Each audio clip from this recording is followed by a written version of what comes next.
Seja bem-vindo à Forja.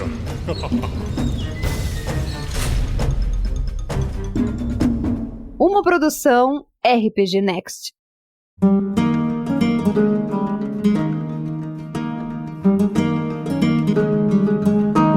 Aê! Seja bem-vindo, seja bem-vinda. Você está vendo? Se você não estiver no podcast me ouvindo, nesse momento você está vendo na tela o Tale Spire. Logo, logo a gente vai falar tudo sobre essa ferramenta. Então fica aí com o visual para quem está acompanhando isso ao vivo. Se tiver alguém aí na transmissão e puder só confirmar que você está vendo essa imagem bela e magnífica, só para poder ter certeza. A Andréa Patrícia já falou que estava a postas ali para o bate-papo, para poder acompanhar. Não sei quem que é, mas deve ser algum conhecido parente de vocês aí.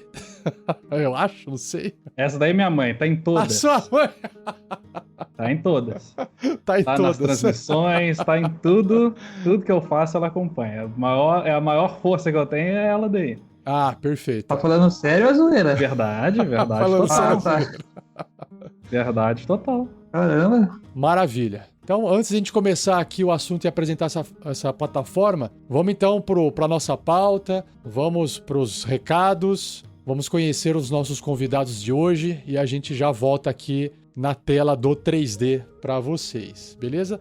Mas vamos lá. Eu sou o Rafael47 e no episódio de hoje da Forja iremos falar sobre o Tale Spire, uma mesa virtual de RPG para jogar RPG de mesa, VTT, o Virtual Tabletop. E nesse episódio da Forja eu trouxe o Daniel Berbari, que é o nosso convidado, o mestre que manja, que sabe usar essa plataforma. Eu já tentei usar e confesso que eu tive um pouco de dificuldade, porque 3D você tem 3 dimensões para lidar, não só 2, então é mais complicado. Mas é lindíssima a plataforma, a ferramenta.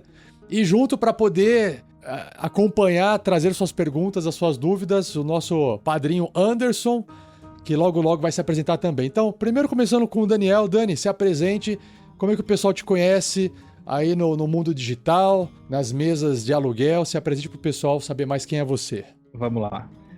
Então, prazer todo mundo. Meu nome é Daniel Vicante Berbari. Eu sou mestre, né, de RPG já tem bastante tempo, mais de uma década. Apaixonado por esse jogo. Na minha visão, o RPG não só é o melhor jogo que existe na face da Terra, mas a melhor forma de trazer pessoas em conjunto, porque apesar de tudo ele é um jogo colaborativo, né? Então as pessoas se sentam junto em prol de um mesmo objetivo. Vocês podem me encontrar no nosso canal do YouTube também, onde fazemos as transmissões ao vivo das 2 mesas que nós temos, que é às sextas, às 8 horas e sábado, às 9 horas da manhã, que é o canal Etelon RPG, e na Twitch, que é Twitch/Rancante, que é um dos meus sobrenomes, RANCANTI. Legal. Mas pode me encontrar também no diferente. canal no site do RPG Next. Estamos com a mesa aberta para os domingos, né, para fazermos as sessões 2 vezes ao mês. Já temos pessoas interessadas na mesa, né, Rafa? Estamos esperando só para fechar o número mínimo de jogadores para a gente poder começar com esse trabalho junto com a RPG Next. Eu estou muito animado, muito ansioso, porque é uma coisa que eu gosto muito de fazer, que eu amo fazer, o Rafa deve saber, né, Rafa, que dá mais trabalho do que o nosso próprio trabalho. Sim. Show de bola. Logo, logo a gente fala mais sobre isso. Mas agora, Anderson, se apresente para a turma. E aí, galera, beleza? Meu nome é Anderson, sou aqui de Tatuí, interior de São Paulo. Cara, então, meu contato com RPG Next também, com Dungeons & Dragons, já vem aí desde os meus 7 aninhos. Hein? Comecei lá jogando 3D&T com a molecada lá. Caraca. Na rua, a gente passou por Vampiro à Máscara e tal. Aí quando eu descobri Dungeons & Dragons, foi amor à primeira vista, né? E aí a gente começou na 3ª edição, passamos pela 3.5, aí eu fiquei um tempo sem jogar, depois de um outro tempo voltei na 4ª edição, aí eu fiquei um tempo também sem jogar, e uns 2 anos atrás, mais ou menos, eu voltei na 5ª edição. Que legal. Tamo aí, cara. D&D a vida e RPG Next é o melhor podcast do mundo! Valeu, Anderson. A sua jornada é muito parecida com a minha. Não comecei no 3DT, mas passei pelo Vampiro tive essas fases sem ficar sem jogar igual você comentou aí. Mais sem jogar do que jogando, mas depois que eu criei o RPG Next, eu me forcei a voltar a jogar. Aí deu certo. Eu era da época que ficou famoso aqui no Brasil, acho que também fora do mundo, que RPG era aquela coisa de morte, de coisa na televisão, de matéria na televisão, era uma loucura essa época. Eu tinha vergonha alheia de ver, cara, os caras jogando. Eu gostava, mas na hora que eu vi o pessoal jogando, eu falava, meu, que merda é essa, cara? Depois você acostuma. Mas é massa, é da hora. Então, simbora. Qual que é a pauta de hoje, ó? Nós temos... Primeiro, a gente fala rapidinho sobre o que é o teu Spire, aí o Dani pode explicar melhor também. Mas a gente quer se concentrar no que os jogadores experimentam, quais são os seus pontos fortes, né? Os pontos fortes da ferramenta e também os pontos fracos. A gente pode juntar isso num assunto só. E aí pode entrar nesse assunto que o Anderson Lira, não para não confundir com o Anderson Camargo, que está aqui na transmissão, trouxe sobre essa questão de, tira um pouco da imaginação, acho que tem a ver com ponto forte e ponto fraco. Se tiver alguma coisa extra, a gente também encaixa aqui, beleza? Mas só queria passar algumas notícias para vocês que acompanham o projeto e talvez não estejam sabendo, é que a gente criou um boletim informativo do RPG Next. Para você acessar, você digita bit.ly/boletim informativo RPG Next, tudo junto. E separa as palavras por um tracinho, tá? Isso vai te dar acesso a uma série de informações atualizadas sobre o projeto do RPG Next, tudo que está sendo publicado no último mês, está sendo atualizado lá, o que os membros do projeto andam fazendo, o que os padrinhos andam ajudando, e todos os apoiadores estão lá dentro. Tá tudo lá. Mesa de RPG, postagens feitas, podcasts, lives, tá tudo lá, tá bom? Dê uma olhadinha se tiver curiosidade, que acho que fica bem legal de você ter uma noção do projeto como um todo. O que mais que nós temos? O nosso Telegram, se quiser participar de conversas à vontade, sem precisar ser padrinho, acesse o nosso Telegram, t.me/rpgnextoficial, tudo junto. A loja, se você quiser jogar RPG com um desses mestres, o Dani aqui é um, nós temos várias aventuras e RPG na nossa loja. Acesse lá também, rpgnext.com.br/loja. E uma coisa legal é que para cada mesa você pode clicar, abrir e tem um link para o grupo do WhatsApp. Então você pode entrar no grupo, conversar com o mestre e ver se a mesa vai fechar antes de tomar a decisão de fechar de fato ou não, tá? Então tá tudo dentro de cada aventura, um link para você ir para um grupo com o mestre que você tem interesse de conversar. Nós estamos também fazendo outras lives no canal, uma de Crypt of Krzyzewicz, que é uma live com convidadas especiais, a Fo Vorobos e a Maratura, que elas são de um estudo mexicano de jogos, de board game, e elas estão participando dessa aventura que é feita em inglês, né? Tem o Vinícius, tem o Luciano, tem o Breno, e tem as meninas, todos eles jogando GURPS em inglês. Se quiser acompanhar, tá lá no nosso canal no YouTube também, aqui, né? Lá, aqui, dependendo se estiver ouvindo. E também as lives de Curse of Strahd, Maldição de Strahd, todas as quintas-feiras, 2 vezes na semana, às 8h30 da noite no YouTube. Certinho? Já vou causar uma polêmica aqui já, ó. Dungeons Dragons é melhor que GURPS. É assim que a gente dá uma alfinetada, né? Dá uma alfinetada no Vinícius, né? Dá uma cutucada no Vinícius lá. Pronto, já lancei a polêmica. O RF Brasil, ele escreveu assim: Rafael, parabéns pela plataforma, iniciativa e trabalho. Brincadeiras à parte, quando puder, não sei se é válida a pergunta, comente sobre a saída da White Wolf do cenário. Nem tava sabendo. Fiquei sabendo agora por você. Você quer que eu comente? Onde vocês falou sobre Vampiro à Máscara, que foi, por coincidência, o primeiro RPG que eu me aventurei. O Anderson falou, eu também falei, acho que foi também o primeiro RPG que eu me aventurei. Na época ainda da White Wolf. Isso, não é mais White Wolf, então? Não é mais? Não sabia. Também não. Caso o assunto não tenha conexão com a live dos senhores, considere ignorar a questão. Pô, já li aqui, né? Já foi. O Ratzon escreveu: a aventura de Strahd aqui no canal está com um design excepcional. O DM se escravizou para trazer o melhor do melhor para os jogadores. Maravilha. White Wolf a gente deixa para depois que eu tô por fora, tá bom? Vamos lá. Continuando aqui, se você gosta de D&D assim como o Anderson e acha que é o melhor RPG que tem, você pode adquirir a versão 2024 nova no site da Amazon. Nós temos links de afiliado que está aparecendo na tela, ou você pode acessar através da descrição. desse episódio e quiser, compra uma cópia física que a Amazon entrega na sua casa, tá? Temos o livro do jogador 2024, que já foi publicado, já saiu. Temos a versão D&D 2024. E lembrando, a gente está em época de Black Friday.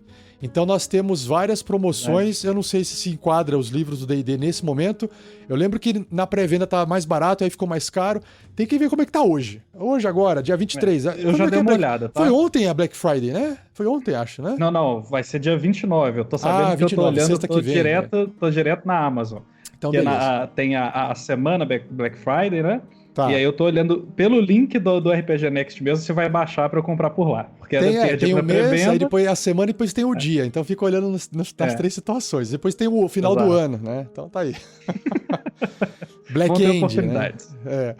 E aí tem os 3 livros. O único que não foi lançado ainda que tá em pré-venda é o livro dos monstros, porque ele vai ser lançado só em fevereiro de 2025. Talvez esteja até mais barato, não sei. Tem que dar uma olhadinha, tá? O preço fica variando. Mas o legal é que se você comprar através do link de afiliado nosso, você ajuda o projeto e não paga nada mais por isso. Ó, ao invés do dinheiro ir todo pro Jeff Bezos, vem um pouquinho pra gente. O Jeff Bezos já tem muito dinheiro, tá? Então vem um pouco pra gente e ajuda o projeto. É isso aí.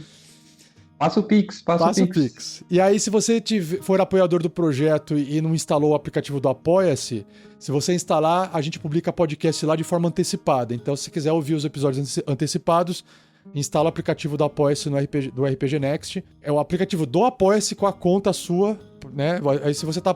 E outra, não é só o RPG Next que está lá. Se você apoia outros projetos no Apoia-se, você também tem acesso aos conteúdos exclusivos através do aplicativo, se aquela pessoa publicar, ok?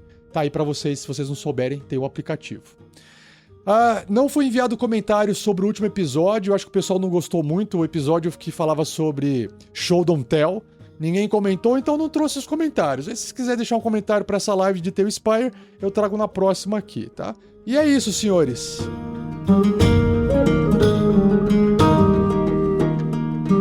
Vamos então, começando ali para poder conhecer o que é o Tale Spire. Vamos voltar pro Tale Spire então? E vamos lá, é com você, Dani. Tá, então o que é essa ferramenta que nós vamos falar hoje, né? Ela é uma ferramenta, ela é uma plataforma online. Ele não chega a ser um jogo específico, ele funciona mais como um ambiente de construção de cenários, né? Uma forma online, digital, de mostrar, de gerar esses cenários de forma gráfica em um ambiente 3D para que seja mais visível e mais material a visualização de combate, de exploração, e ele independe de qualquer sistema. Então, por exemplo, nós falamos hoje de 3 quase já, né? Nós falamos de GURPS, falamos de Vampiro e falamos de D&D. Todos eles funcionam plenamente dentro do Tale Spire, porque o objetivo dele é que ele te dá a liberdade de criar esses cenários, e como ele não tem vínculo, o que pode ser visto como um ponto negativo e também um ponto positivo, com nenhum tipo de mecânica, ele não tem regras definidas dentro da ferramenta, por exemplo, para definir ataques ou movimentações, ou seja lá o que for. Ele é agnóstico, ele é agnóstico. Exatamente. Tá. Exatamente. Ele simula uma mesa de livre. peças de tabuleiro real, certo? Certo, exatamente. É um tabletop simulator quase. Então ele vai simular a experiência de jogar em um cenário de tabletop, só que 3D. Essa é a premissa dessa ferramenta, né? É isso que é o Tale Spire, basicamente, resumidamente, né? Tá. E, bom, para o pessoal que vai ter vamos falar da experiência, né? A experiência do jogador. Que eu acho que assim, a experiência do mestre deve ser um pouco diferente, porque ele tem mais coisas para fazer. Sim. Mas vamos começar pela experiência do jogador. O jogador, quando for jogar isso aqui, qual a experiência que um jogador vai ter de diferente em relação às outras mesas de RPG que não são 3D, né? Porque assim, falar do que são as semelhanças, que é ter um visual, ter uma referência gráfica, ter um grid, isso os dois vão entregar de forma igual, né? Mas para o jogador que vai estar aqui na mesa do 3D, vai ter uma experiência diferente de quem joga com um VTT apenas 2D. Claro. Apesar de você conseguir simular algumas coisas em 3D no VTT 2D, não é a mesma coisa. Então, sim, na sua experiência de mestre, conforme o pessoal experimenta e joga dentro desse VTT 3D, o Tale Spire, a experiência deles com 3D geralmente se resume a quê? O que é? É imersão? é poder ter ter uma visão quase que em primeira pessoa do personagem, se é isso que conta mais. Essa questão de... que nem o Anderson Lira, que deixou um comentário. O fato de vai tirar a imaginação do jogador ou pode ajudar a complementar porque ele tá tendo um recurso visual que ele não tinha, sabe? Excelente. São várias coisas, tá, Rafa? Então, vamos lá. Mais do que uma diferença de um VTT 3D para um 2D, é o que eu gosto de chamar de coesão visual. Coesão visual e imersão.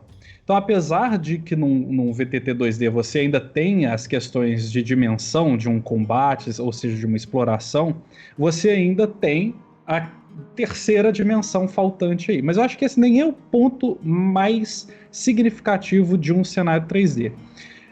A diferença, a grande questão dessas duas ferramentas, né, de um 2D para o 3D, é que apesar do Tale ter toda essa premissa do 3D, a liberdade da gente criar esse cenário de forma livre e espontânea, então eu posso criar desde um cenário pequeno, desde um combate de, sei lá, 64x64 de Tales, vamos dizer assim, né? Imaginem vocês que nós estamos colocando só ali o nosso papel A4 na mesa para simular um campo de combate. Como eu posso criar uma cidade inteira dentro do Talespire e ter ela, de fato, visível para os jogadores, de forma com que eles explorem essa visão de uma visão top-down, e eles saibam exatamente a dimensão de uma cidade, aonde eles precisam ir, onde está a localização de tal NPC, de tal loja, de um palácio, de um muro, de uma igreja, de um templo, aonde tem a concentração de um mercado, o que eles podem fazer dentro desse ambiente, dessa cena que nós estamos propondo, de uma forma muito mais coesa com a narrativa.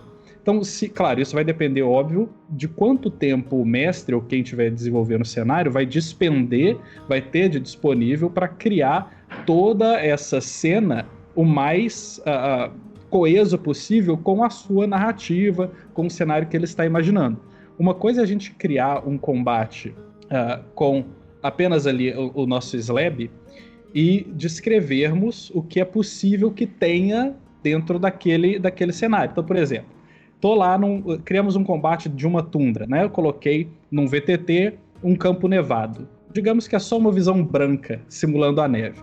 Outra coisa é eu ter um cenário dentro do Talespire com dunas de neve, criaturas passando ao fundo, tempestade de neves, ambientação visual, os efeitos visuais, todas as possibilidades, por exemplo, de níveis de camadas que eu posso colocar, de criaturas aladas, criaturas... E assim por diante, tá? Eu diria que a complexidade dentro do Talespire, ela pode funcionar como uma faca de dois gumes. Ela pode ser tanto um auxílio para complementar a experiência da imersão, mas também vai depender muito de quanto tempo essa pessoa que está criando esse cenário vai ter disponível para complementar essa cena. O que eu quero dizer? Porque assim, o Talespire, igual a gente estava falando antes da gente abrir a transmissão, ele é uma ferramenta que eu preciso colocar ali peça por peça dentro do meu cenário, tá? Então eu preciso colocar cada slabzinho de chão, cada miniatura, eu preciso montar as minhas casas, eu preciso montar... Igual um Lego, exatamente, igual um Lego. Ele é um cenário de montar as pecinhas. Tá. Mas também hoje eu já tenho, junto com a comunidade, isso é uma das coisas muito fortes do Talespire, que é a comunidade de desenvolvedores, que eles já disponibilizam os slabs prontos. Então eu já tenho 1000 casas diferentes, eu já tenho florestas montadas, eu já tenho castelos, eu já tenho campos de combate que a própria comunidade já desenvolveu, já despendeu do seu tempo, e a gente vai lá só e copia isso para dentro do nosso cenário. Eu posso pegar esses objetos, essa casa, por exemplo, e montar um cenário de cidade com várias cópias desse objeto da comunidade e expandir o meu campo. Isso não é muito diferente de quando você usa a versão 2D, porque no 2D você vai atrás de mapas que alguém já fez, você vai atrás de imagens em PNG com fundo transparente de tampo de mesa, corpos mortos, e você pode aumentar, né, o detalhe daquele mapa 2D, porque você pode tanto colocar o mapa 2D com todos os assets ali já prontos, ou você pode também colocar um mapa e colocar esses elementos soltos por cima do 2D, para poder simular alguma coisa que você queira. No 3D também tem isso. Então, do ponto de vista do mestre, o trabalho é parecido. Só que no caso do 3D, se você for montar algo, então, por exemplo, tentar dar um exemplo aqui, eu vou fazer aqui no vídeo, mas é obviamente que o pessoal que estiver ouvindo o podcast vai ter que imaginar, né? Estamos diante da frente de um portão de pedra que está anexado a uma montanha, né? Onde tem como é que chama esse negócio de montanha, assim? Não é abismo, um despenhadeiro. Isso, um penhasco. Um penhasco. Isso, desfiladeiro, penhasco. Tá. Então nós temos esse portão, essa proteção, sei lá, é um portão que chama isso aqui, né? Que está bloqueando a passagem que é feita de pedra, né? E tem uma porta de metal que você pode passar por dentro. No 2D, você iria colocar só a imagem da visão de cima, geralmente. Que você vai enxergar, por exemplo, o topo desse muro, dessa muralha. Então, aqui no topo da muralha, existe um soldadinho que tá segurando uma besta na mão. E lá no chão tem 2 soldadinhos que estão fazendo a segurança do portão, da entrada. Então, no 2D, você teria exatamente essa visão top-down só.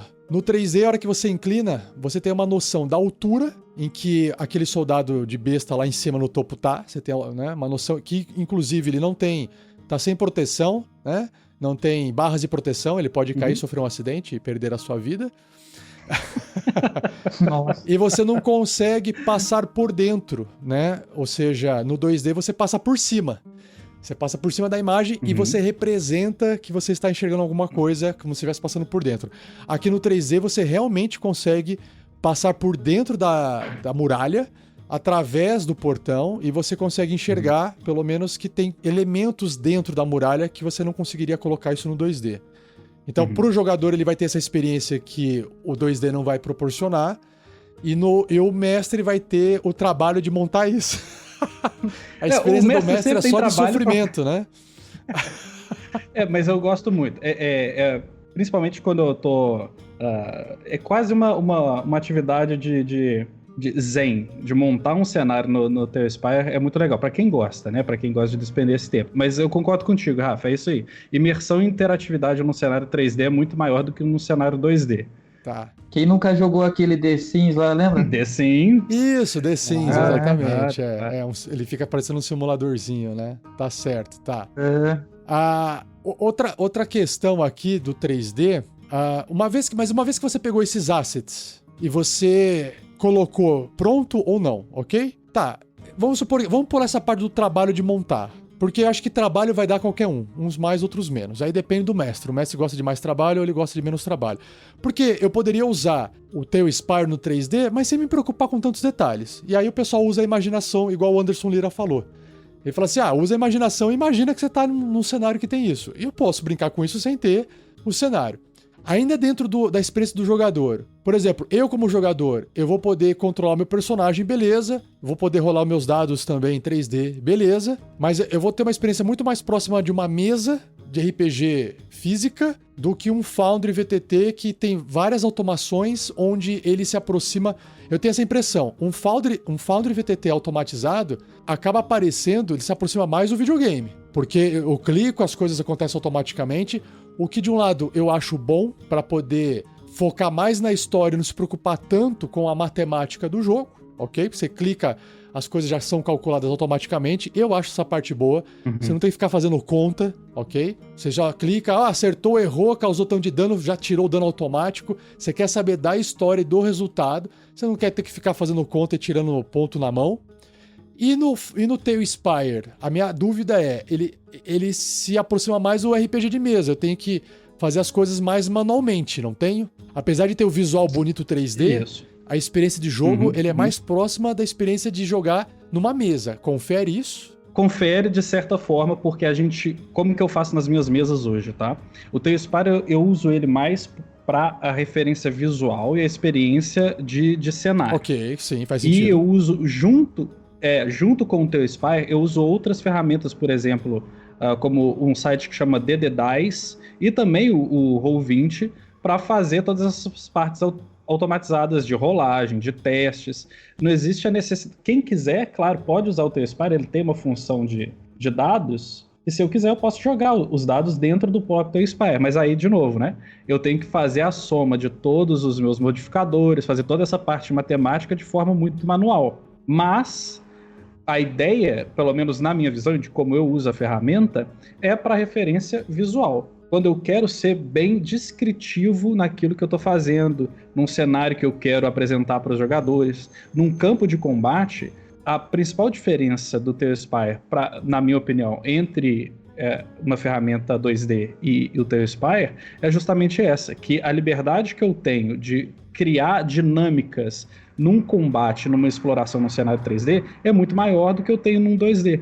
Então eu uso o Tale-Spire vinculado com outras ferramentas para automatizar o que eu preciso automatizar nessas outras ferramentas, fica mais fácil da gente fazer as jogadas de ataque, de resistência, seja lá o que for, e utilizar o Tale-Spire apenas para fazer essa complementação visual dessa representatividade do cenário, da cena que eu quero passar, entendeu? Entendi. Você não precisa ficar escravo do Tale-Spire para rodar o jogo inteiro dentro dele, apesar de que ele permite. Como nós dizemos no início da transmissão, ele é uma ferramenta muito livre para você fazer o que quiser. Mas justamente por ter toda essa liberdade, ele não está vinculado a nenhuma regra específica de sistema, ele não vai te dar essas automações, né? Tá. Mas eu acho que nem é essa a função da ferramenta. Mas a minha dúvida é, se ele não te dá essas automações, você nas suas mesas com seus jogadores, vocês usam alguma ferramenta externa para auxiliar, ou vocês fazem 100% no Tale-Spire, porque daí ele fala assim, gente, o pessoal vê a ficha do personagem num PDF, e aí rola o D20 aqui na mesa, como se fosse uma mesa de física, e aí ele vai lá na ficha, e olha, meu bônus é mais 10, e aí faz a conta de cabeça, e aí você vai lá e vê na ficha do monstro e fala, o monstro tem defesa tal, e aí você acertou. É essa a dinâmica? É isso que eu queria entender. É mais ou menos essa a dinâmica. Como se fosse na mesa, tá, ok. Como se fosse na mesa. Cada jogador tem a liberdade, nas minhas mesas, de usar o que for preciso, o que ele quer utilizar para facilitar a vida dele. Se ele prefere usar um PDF com a ficha do personagem, se ele quer usar o Roll20, se ele quer usar o Foundry, para mim é indiferente. Porque eu sempre confio a relação de mestre e jogador, sempre que eu vou começar uma nova mesa, eu parto dessa premissa. É sempre uma premissa de confiança. Eu confio que você não está adicionando mais um sem querer aí no seu resultado, que a gente tá tudo bem. Entendi, tá, ok. O foco da minha experiência que eu trago com o Tale-Spire para os jogadores é ser o mais visual possível. É trazer a beleza da ferramenta para o que eu quero apresentar. Não é nem a mecânica, não é nem as rolagens de dados, porque isso fica a cargo de cada um dos jogadores. O que eles quiserem utilizar para mim tá ótimo. Se eles me falar, Daniel, por exemplo, as rolagens de dados todas a gente faz no DD Dice, justamente para levar isso para a transmissão da stream. Porque aparece um dado 3D rolando, é bem bonito de ver, e todo mundo vê a rolagem de todos os outros jogadores. Só que na hora de somar os valores é isso aí, eu olho lá qual que é o meu maisinho, o meu bônus, coloco a minha proficiência, tudo isso. A experiência é bem mesa. Próxima ao jogar na mesa mesmo. Ô Anderson, você quando joga RPG, você joga digitalmente, remotamente, você joga numa mesa? Qual que é a sua experiência de RPG? Faz sentido pra você o teu Spire nesse aspecto? Você é mais o cara que quer a experiência mais da mesa, como se fosse no presencial? Você é mais do cara que gosta da automação, para fazer as coisas mais automáticas, não tem que ficar vendo número e ficha? Como é que é? Compartilha um pouco a sua experiência. Eu só tô quietinho aqui pra não interromper vocês aí, entendeu? Eu quero saber, porque você também é jogador, entendeu? Não, inclusive, eu sou jogador e mestre também. Ah, então tá. Então compartilha um pouco aí o seu. Enquanto eu vou andando com o bonequinho aqui, ó. Vamos andando com os bonequinhos aqui, Dani, pra gente poder ir mudando de cenário, pessoal. Eu tava vendo, o Rafa fica zoando com o bonequinho. Não, eu tô fazendo ela chutar o dado do D20 como se fosse uma bola de futebol. Tô levando o dado junto. Mas enfim, galera, eu desde o início eu sempre tive o contato com o RPG de mesa na própria mesa mesmo, a mesa física. E atualmente eu jogo em mesa física também. Inclusive eu tô aqui no meu QG, aqui na minha masmorra. Tem todos aqui os livros que a gente usa, as miniaturas e tal. Eu gosto dessa ideia, da ideia assim da velha guarda, né? Do old school, que é aquela coisa de você mexer na miniatura, você usar o lápis, usar a borracha, sabe? Sentir aquela coisa assim de você estar, tipo, 6, 8 horas ali sentado com dor na bunda, entendeu? É mais ou menos assim, dor na costa. Mas eu acho muito interessante essas plataformas, esses VTTs, né? Eu particularmente nunca usei. Mas como, por exemplo, se não fosse essas plataformas, eu não teria conhecido RPG Next, eu não teria conhecido outros canais que tem aí afora, né? Mas eu acho que é bem interessante. A parte do visual, né? Não que uma pessoa que não enxergue, por exemplo, que tenha uma deficiência visual, ela não consiga jogar também, né? Como vocês já fizeram também, né? Sim, a vantagem do RPG é essa. Se você só imaginar, você já consegue jogar. Você não precisa estar vendo, né? Alguém tem que ver, talvez, para poder... Não que alguém tenha que ver, porque o pessoal que é cego, todo mundo cego, eles se viram, né? Mas se você tem um recurso visual e basta uma pessoa que tem condições de ver aquele recurso visual, que o resto vai junto, né? Só descrever e acabou, né? Vai junto. Mas falando no âmbito de que a gente tá vendo aqui a mesa, deve ser muito da hora mesmo. A hora que eu vi, falei, nossa, a primeira vez que você entrou em contato comigo, né? Falou da plataforma, falei, nossa, interessantíssimo. Por conta do atrativo, né? A gente olha assim e vê e fala, nossa, que legal. Realmente é um baita de uma ferramenta, né? Sim. Eu tô vendo aqui, por exemplo, que ele vem com os efeitos pro jogador, uns emotes, né? Que você tem controle do seu tokenzinho, isso aqui acho que é padrão da ferramenta. Ele tem a versão surpresa, que aí você clica o tokenzinho, a miniatura do personagem fica com uma exclamaçãozinha e faz uma pequena animação de surpreso. O Wiggle, que ele dá a sambadinha, né? Qual que é a tradução de Wiggle? As miniaturas, elas mudam assim ou elas ficam assim fixas? Assim, mudam no sentido de posição. Tipo, por exemplo, tá lá, a gente tá observando agora aqui na live, tem um cavaleiro ali segurando uma lança. Ele muda o formato que ele tá segurando a lança, enfim. Boa pergunta. Não. É exatamente como se você estivesse usando uma miniatura na sua mesa. Você tem a sua miniatura do seu personagem, você pode mover, você pode colocar ele onde você quiser. Tem a função de voo e etc e tal, mas a posição... Imagine que a gente está usando estátuas. Pequenos modelos, pequenos modelinhos, né, de miniaturas, que nós colocamos dentro do nosso tabuleiro e a gente mexe ela. Da mesma forma que na nossa mesa, né, presencial, a gente não consegue mexer o machadinho da nossa miniatura, no Tales of Sparta também não tem essa possibilidade. Ainda, né, porque como ele é uma ferramenta que está em Early Access, é difícil a gente dizer o que vai ser lá na frente, quais que são as funções que eles vão trazer, né? Eles sempre, a cada 2 meses, no máximo, eles trazem novidades, eles adicionam mais miniaturas, mais efeitos, mais possibilidades. Então é sempre bom acompanhar esses novos pacotes de acesso antecipado, porque eles sempre trazem coisas novas, né? Mas até o momento, tu não consegue mexer com a miniatura. Mas uma coisa que tu consegue fazer, que dando um saltinho um pouco vou aprofundar muito, só para a gente já salpicar esse tema, é que através de uma interação que o Tales of Sparta tem com o Hero Forge, você pode criar a sua miniatura no Hero Forge, sua miniatura, e levá-la para dentro do Tales of Sparta. Importar. O Hero Forge é uma ferramenta que cria miniatura, né? Isso aí. Tá. Exato. 3D, né? 3D. Então, por exemplo, eu tenho aqui algumas miniaturas que são dos jogadores de algumas das nossas mesas passadas. E uma vez comprada essa miniatura, uma vez que você criou essa miniatura lá no Hero Forge, ela é para sempre sua, né? Você paga por ela. Tu paga por ela uma quantia em dólares, mas baixa é pouquinho. Um arquivo e importa aqui. Exatamente. Não precisa nem baixar o arquivo, porque tu faz uma vinculação da sua conta do Hero Forge com a conta da Steam. E tudo que tu desenvolver lá no Hero Forge, ele já traz automático para dentro do seu Tales of Sparta. Legal. É, bem bacana. É muito legal porque isso, de novo, vai dar para o jogador, então, essa miniatura. Eu coloquei aí, Rafa, dá um zoom pra gente nela pra ficar Uau, bem legal de ver. Essa miniatura, que é uma miniatura de um grande. guerreiro. É um guerreiro, tá? Pra quem tá só nos escutando, é um guerreiro com uma armadura bastante imponente, 2 armas em punho, que tem esses efeitos de gelo em suas lâminas saindo. Um homem mais velho, de idade, bem característico do personagem, e ele fez exatamente a imagem que ele tinha na cabeça de como que era aquele personagem dele. Então a gente tem as miniaturas genéricas dentro do Teu Spire, a gente pode usar, temos lá na nossa mesa um anão, um elfo, um centauro, por exemplo. A gente pode usar o que a gente já tem no Teu Spire para fazer a representação desses personagens, ou esses jogadores podem criar suas próprias miniaturas, quem que nunca sonhou, né?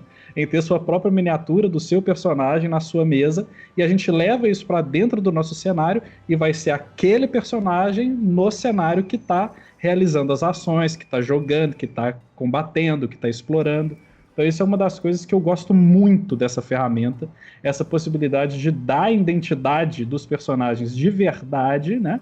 Assim, de verdade com aspas, mas vocês entenderam o que eu quis dizer, né? Dos personagens dos próprios jogadores, dentro da cena que eles estão de fato agindo, que eles estão fazendo suas ações. Ah, legal. Eu acho legal essa questão do visual 3D, que não, até o 2D também, né? Ele ajuda muito, né?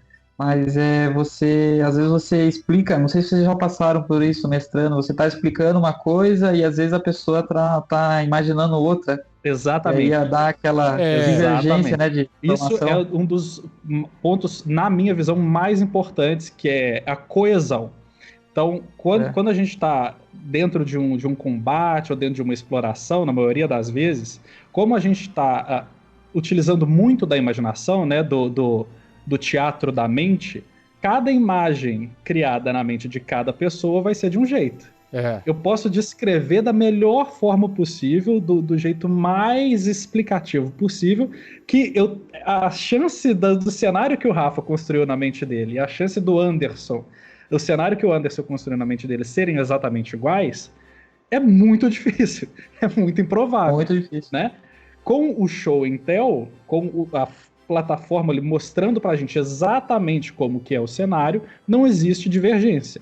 Claro que aqui a gente vai precisar lembrar que existem algumas liberdades que o mestre precisa dar aos jogadores para deixar com que, mesmo que o cenário ali esteja representando a visão dele, os jogadores ainda tenham a possibilidade de utilizar de objetos, da própria criatividade, de coisas que não estão visivelmente representadas dentro daquele cenário, né? Então, por exemplo, estamos dentro de um palácio, o cara quer fazer alguma coisa com alabastro e não tem nenhuma miniatura de alabastro numa mesa dentro do cenário. Não é porque ela não está ali dentro do cenário representado no seu campo do seu combate, então eu falo, não tem alabastro aí. Não é por isso, né? Mas, igual o Anderson trouxe, eu acho que a coesão visual, para a gente ter pelo menos o campo, as dimensões de distância, as dimensões de onde está cada inimigo, posicionamento, quem está voando, a qual altura, quantos inimigos são, quem está flanqueando quem. Chega um ponto que o teatro da mente, às vezes, quando você tem muitas coisas acontecendo, é muito difícil você manter esse controle, né? Acompanhar isso tudo, né? Uma coisa assim que chama atenção, eu como jogador aqui, eu tô me colocando como jogador olhando aqui, né, o Teu Spire. O efeito de luz e sombra, né, a iluminação. Aqui tá de dia agora, né, Dani? Você consegue mudar a luz do dia pra noite agora aí pra gente? Claro. Tem como colocar, deixar o entardecer talvez, porque vai ficar uma iluminação mais amarela. O Foundry foi o primeiro VTT que trouxe essa alteração de iluminação para simular manhã, tarde e noite. O Foundry fez isso e já foi revolucionário, né? Porque ele aplica aquele efeito de luz dentro do 2D, e o que funciona muito bem. Aqui no 3D, imagino eu que existe um sol passando, uma fonte de luz que representa o sol passando no céu, então quando você mexe no horário, ele deve mudar o ângulo e muda o ângulo da sombra, não é? Exatamente. E não só isso, eu consigo, por exemplo, colocar efeitos da própria iluminação que vão trazer um aspecto mais quente, um aspecto mais frio, um aspecto mais místico. Então, quando eu estou num cenário, por exemplo, de neve, eu consigo levar para esse cenário quase como um filtro visual que vai dar para aquele ambiente esse efeito mais azulado. Eu coloquei no nosso cenário agora. Não dá pra cair. A partícula de neve você não consegue colocar. Só Sigo através dos efeitos. Então, põe neve. Então. Deixa eu buscar. Uma das coisas que tem no TaleSpire também é a biblioteca da comunidade. Que antes, no TaleSpire, a gente precisava utilizar um sistema terceiro para usar esses modelos 3D de outras pessoas dentro da ferramenta.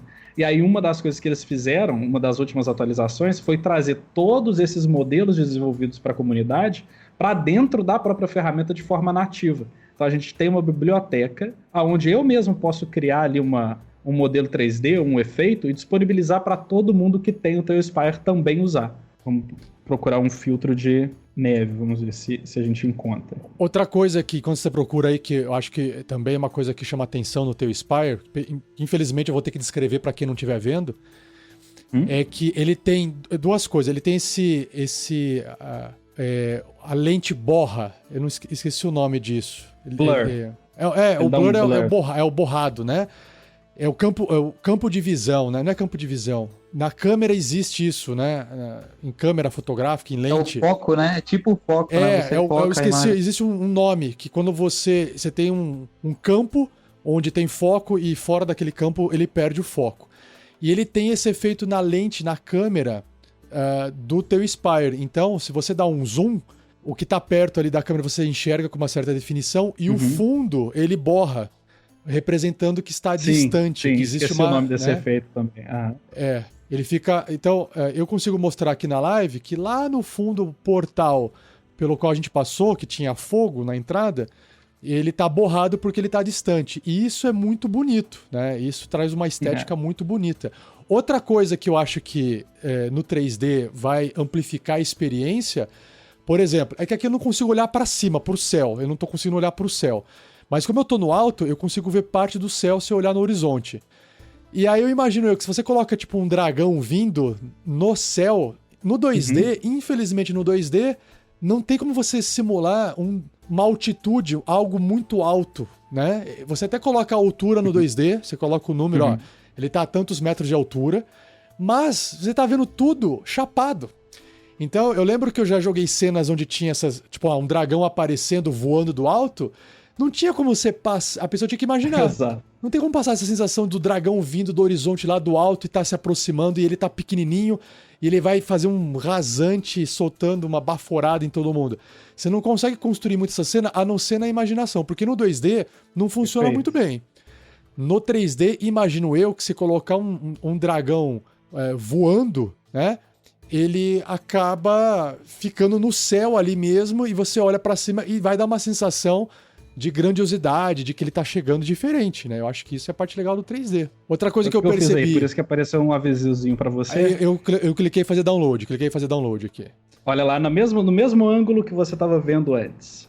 Direção pro portão. Ok, tô olhando pro portão, que tá longe, tá borrado. Pro pessoal que tá só vendo, só nos escutando no podcast. Eu coloquei uma miniatura de dragão justamente para dar esse efeito de distância. Deixa eu ver se eu coloquei na altura certa. Tá, eu estou olhando para o horizonte, só que o horizonte está borrado porque a câmera tá focando no meu personagem, né? E aí se você conseguir, Rafa, aperta um Ctrl W para aumentar a tela pra gente. Para subir. Eu vou subir a câmera. Ok, estou subindo como se estivesse voando, né? Só que ele continua borrado. Eu não sei se eu consigo mudar também esse campo de visão para olhar para o longe e desborrar. Não sei se funciona. Meu Deus, fui para frente. Deve aparecer para você. Tá, eu não sei se você como me puxou para frente. Como eu tô te acompanhando pela transmissão, tá um pouquinho atrasado, mas já tu vai ver. A gente vai ver ali na transmissão. Entendi. Se eu der um zoom out com o mouse, eu pego, ele tira o borra. Agora entendi. Isso. Tá. Então, girando a rodinha do mouse, se eu dou um rodo pra frente, ele dá um zoom in, ele borra o fundo e foca em quem tá perto. Eu consigo mexer nesse campo de visão. Se eu dou um zoom, Daniel, rodo a bolinha pra fora, eu enxergo tudo. Da onde que eu rolo furtividade aqui, pra mim já me esconder aqui? Só da gente ver essa cena, né, mesmo sem uma descrição, sem sem que eu crie pra gente uma narrativa dessa cena, a gente já consegue trazer para o cenário que tem um dragão vindo, que já é uma ameaça, passando pela fortificação da cidade, criando só no campo de visão dos jogadores uma certa tensão e uma preparação para algo narrativo que vai acontecer, né? E ele faz sombra, o que dá mais medo ainda. Dani, a miniatura do dragão aqui, ó, focando nela. Estou olhando para ela, uma miniatura de dragão. Esse conteúdo é um conteúdo que você baixou agora da comunidade. Alguém modelou isso e você trouxe agora. Tá. Alguém modelou isso fora do Tailspire e colocou disponível grátis para todo mundo usar. Eu tô com um movimento aqui. Ele tem aquelas animações de morte. Ele morre. Ele tem por padrão, ele aplica em todos. Tá. Aplica em tudo. Tá, ele pode ficar surpreso também. Entendi, tá.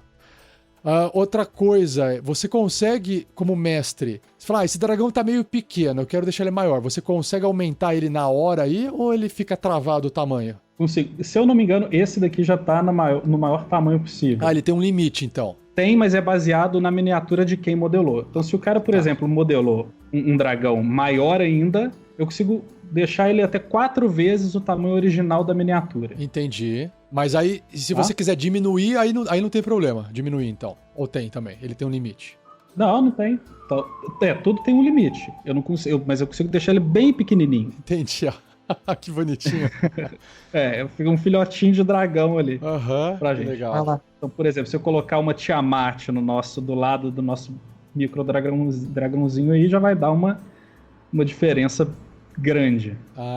Sim. Mas ele ainda pra mim, ele é pequeno, né? Porque se você vê o tamanho da torre, né? O dragão, ele tá pequenininho ainda aqui, ó. Que legal.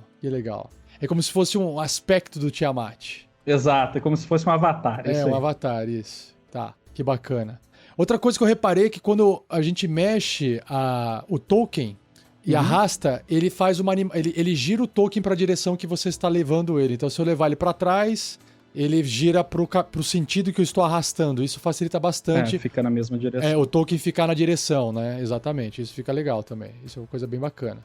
Uma coisa que eu queria que você mostrasse, Rafa, aproveitar que a gente está explorando mais um pouco o conceito visual da ferramenta, aponta a sua câmera um pouquinho mais para frente e tira todo o zoom dela possível. Ok, tirei. Estou vendo o dragão um pouquinho sua câmera. No primeiro plano e lá no fundo toda a cidade sem nada borrado praticamente. Isso aí. Então, olha como que fica cinemático essa cena. Sim. Como que a gente pode, através da própria ferramenta, e isso seria quase impossível, a gente criar uma cena dessas num cenário 2D, né? Não tem como. Não tem como criar essa visão e essa ambientação num cenário 2D, a não ser que você seja um excelente descritor de cenas, ainda assim, trazer para essa visão que nós estamos tendo no 3D pro 2D é muito difícil. Acho que assim, para conversar sobre aquele assunto que o Anderson Lira comentou, aqui é um dos pontos em que você consegue criar uma cena que talvez você não tenha imaginado. Você quer representar algo específico, porque se você só fala assim, um dragão se aproximou de uma cidade, você imagina o que você quiser. Agora, se você quer representar uma cena específica, aí você precisa construir ela dessa forma. Ou seja, você ganha e você perde. Porque, de fato, se você montar essa cena, ninguém precisa imaginar mais nada, porque as pessoas estão vendo. No entanto, você vai sempre imaginar o que vai estar faltando, as lacunas, né? As lacunas você preenche com a imaginação. E uma outra coisa que eu vi você mexer, Dani, agora há pouco, você chegou a ativar um modo GM, assim, é como se fosse... Eu perdi o controle do token, né? Aquilo é pra quê? É pra você, como mestre, levar os jogadores pra cena que você quer mostrar? Existe essa ferramenta, essa função? Existe. Então, por exemplo, se eu trocar de cena, tá? Se a gente chegou num momento que eu precise que nós estejamos agora em outro lugar, dentro de uma dessas casas, por exemplo, se eu tiver modelado ela na melhor forma possível, quero descrever um palácio, por exemplo. Então, existe um comando de GM, eu entro num modelo de GM para levar todos os jogadores que estão dentro de uma cena para a próxima, né? Para ninguém precisar ficar movendo uma a uma. Aquilo só serve para mudança de cena, mas não serve para você me carregar pelo cenário, pela mesma cena. Eu mudar a tua visão de câmera? Não, por exemplo, vamos supor, eu tô aqui, tua. eu tô lá com o personagem, certo? Eu tô ali no personagem meu. Opa, passei pelas casas aqui, me perdi, peraí. Eu tô aqui com o meu personagem e de repente você quer. Eu tô conversando com um NPC aqui na cidade. Um NPC que vende dado gigante. Coloquei um monte de dado pra ele vender ali. Então tem um NPC que vende dado gigante. Aí eu tô ali negociando. Quanto é que custa esse dado? Parece um puff, o puff do dado, eu quero comprar um. De repente, você vai querer descrever pra mim que um dragão vermelho tá aparecendo em cima de uma torre, né? Só que eu aqui, eu tô... Mestre, cadê? Eu não tô enxergando, tô perdido, eu não tô vendo. Cadê? Eu tô aqui... E você fala, pera um pouquinho. Você tem controle sobre o que eu posso ver? Você consegue tomar esse controle como mestre da minha visão ou não? Boa pergunta. Não sei se eu tenho controle da sua visão, tá? Tá. Nunca cheguei a precisar. Ok. Mas eu tenho controle do que você, como jogador, pode ver. Então eu posso dar raid em algumas coisas, eu posso criar gatilhos. Por exemplo, igual num VVT 2D, eu posso criar gatilhos. Se o cara passar por tal lugar, eu ativo uma miniatura, eu ativo um som, eu ativo uma parte do cenário, eu ativo... Tá. Isso existe essa possibilidade também, tá? Ok. Essas liberdades e esses gatilhos mesmo existem dentro do teu Spy. Tá, mas assim, se você Mas é não uma boa consegue... pergunta, inclusive eu ver, sim. Se você não consegue controlar a minha visão, mas você consegue mostrar a visão do mestre, isso tem ou não? Porque você deve estar com uma câmera olhando outra coisa do que eu tô olhando. Você consegue falar, gente, veja aqui o que eu tô vendo. Aí você vai lá, você quer mostrar a sua perspectiva de diretor. Isso tem como compartilhar ou não? Pelo Tailspire eu acho que não. Tá, não ok. sei dizer, tá? Mas o que eu faço hoje em todas as minhas mesas é justamente isso. Eu compartilho a minha tela do Tailspire, eu compartilho o Tailspire para todo mundo, ver exatamente a cena que eu tô vendo, para ficar como, para eles terem a mesma visão que eu estou tendo do cenário. Aí se eles precisarem, claro, cada um ou pode entrar no Tailspire e fazer a tua movimentação, ou eu mesmo viro ali e mexo a cena para todo mundo ver. Entendi, tá. Talvez... tá vendo? Ó, a gente tá discutindo umas coisas, eu tô discutindo do ponto de vista do jogador, né, e do mestre que vai tentar entregar a experiência para o jogador, né? Talvez, eu não sei se tem, né, mas talvez se tivesse essa função de cinema, né, onde eu posso controlar o que... e compartilhar... Por exemplo, a gente chegou na cidade, eu quero que o mestre mostre um caminho onde tá cheio de perigo. E aí, sabe aquela cena que a câmera passa por cima e vai mostrando os perigos para que você possa... eu tô descrevendo e vocês estão vendo, mas eu que tô levando a câmera e vocês estão indo junto comigo, né? Às vezes, esse tipo de ferramenta ou funcionalidade, ela serve muito bem para contar história, né? Porque senão, cada jogador ele fica perdido. Um tá olhando para uma árvore, o outro tá olhando para o NPC, o outro tá olhando para o céu e o mestre tá descrevendo um negócio que ninguém tá vendo, né? Exatamente. É por isso até que eu prefiro que quando nós utilizamos o Tailspire nas sessões, eu que compartilho a tela justamente para a gente ter o enfoque naquilo que é necessário para aquela narrativa, naquele momento. Mas, de novo, se os jogadores quiserem e precisarem acessar outras partes do cenário, quando for pertinente, eles podem fazer isso de forma livre, né? Tá. Acessando a própria mesa quando eu permitir. Mais uma pergunta. Linha de visão. Linha de visão é uma coisa que alguns VTTs já trazem por padrão, outros você tem que pagar, tipo o Roll20 você tem que pagar para ter linha de visão. Sim. O Alchemy, que é uma versão nova bem bonita 2D também, ele tem a linha de visão que é a mesma do modo gratuito do Roll20, que eu acho que é igual do Tailspire. Você cria blocos que tapam a visão. Tipo, você tapa manualmente, como se estivesse colocando uma folha por cima do tabuleiro, né? Já no Foundry, você tem a linha de visão calculada, que é aquela que, de fato, o Tolkien enxerga até aquela posição.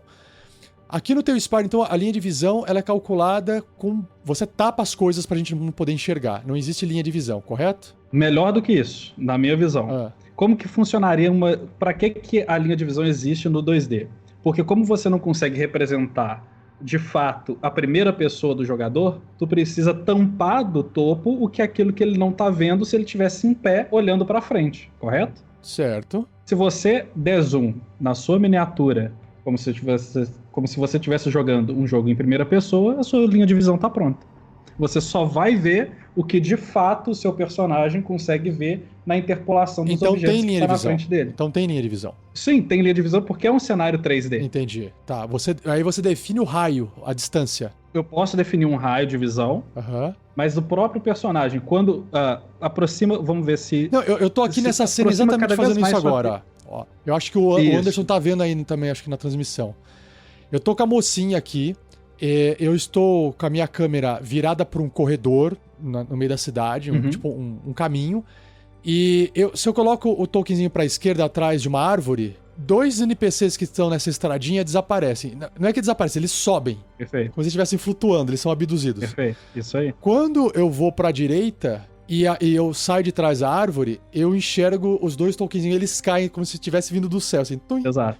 como se alguém tivesse colocado o o token. T-Spy, ele já faz isso automaticamente do posicionamento da sua miniatura. Então ele sabe o que é a frente da miniatura, Aham. e se a frente estiver olhando aonde um objeto está interpolando a visão do que está atrás, ele não renderiza aqueles Ele objetos. tira. Porra, que legal. Exatamente. Mas e quando eu tenho uma dúvida, e quando tem as restrições assim de raça, enfim, as outras restrições assim, dependendo do sistema que estiver jogando. Mas você edita, pelo que eu entendi, né, Dani? Você pode editar a distância desse raio de visão, ou não? Tu pode tanto fazer isso de forma manual ali, ou vir uma descrição narrativa, né? Porque, de novo, o T-Spy ele não tem um vínculo com mecânica de sistema.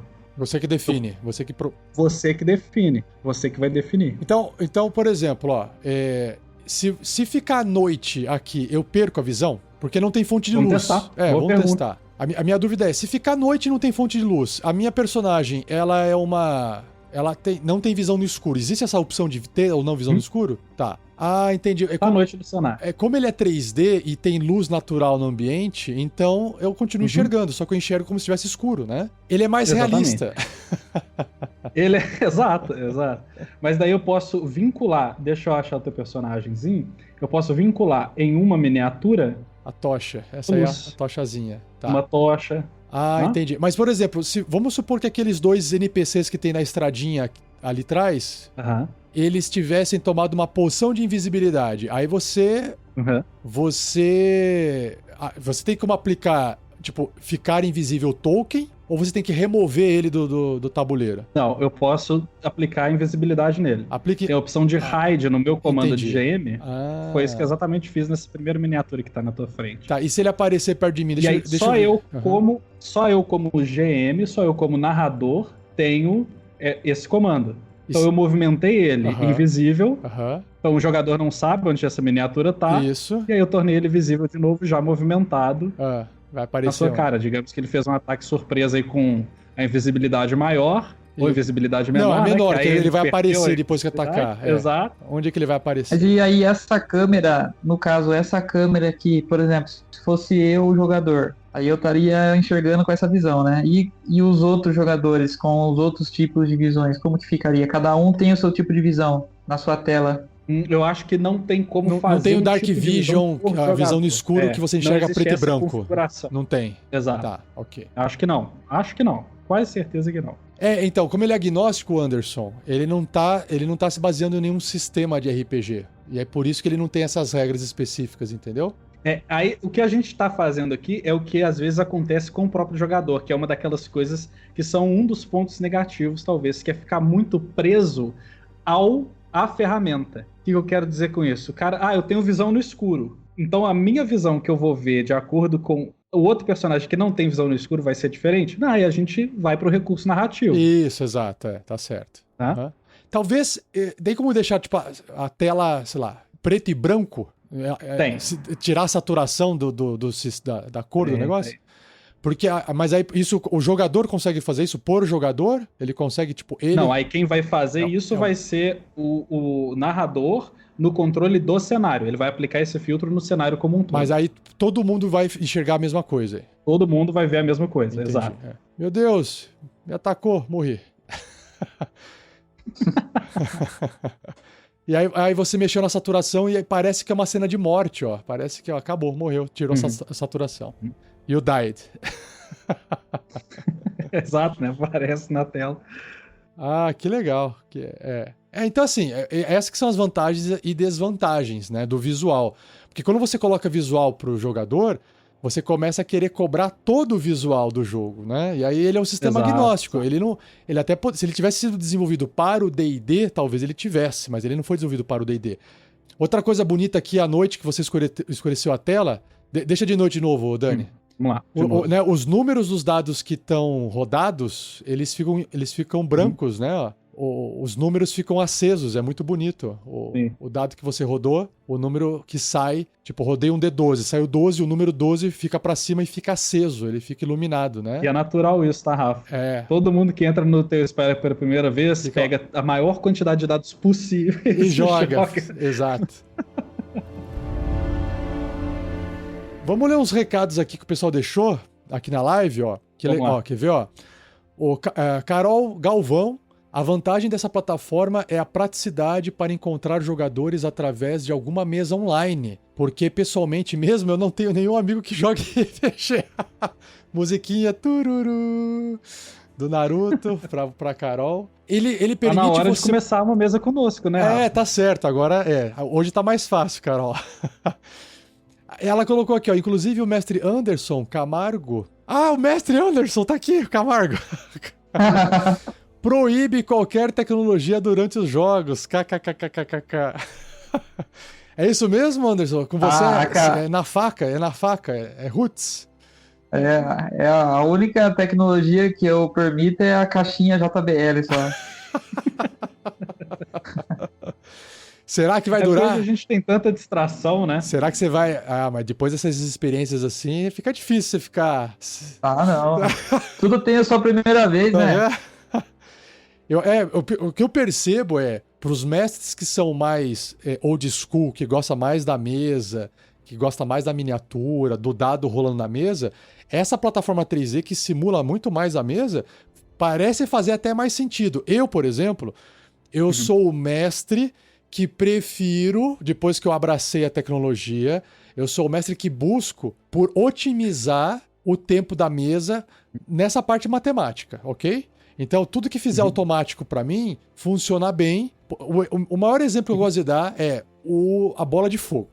Jogar uma bola de fogo num grupo de dezenas de criaturas, se você tiver vários orcs numa mesa presencial, você vai ter que falar assim, gente, vou fazer um teste de salvamento de destreza uma vez só. Se passou, passa todo mundo. Se não passou, não passa ninguém. Porque é inviável você aplicar um teste separado para cada NPC, para cada inimigo, né? Só que o dano não tem o que fazer.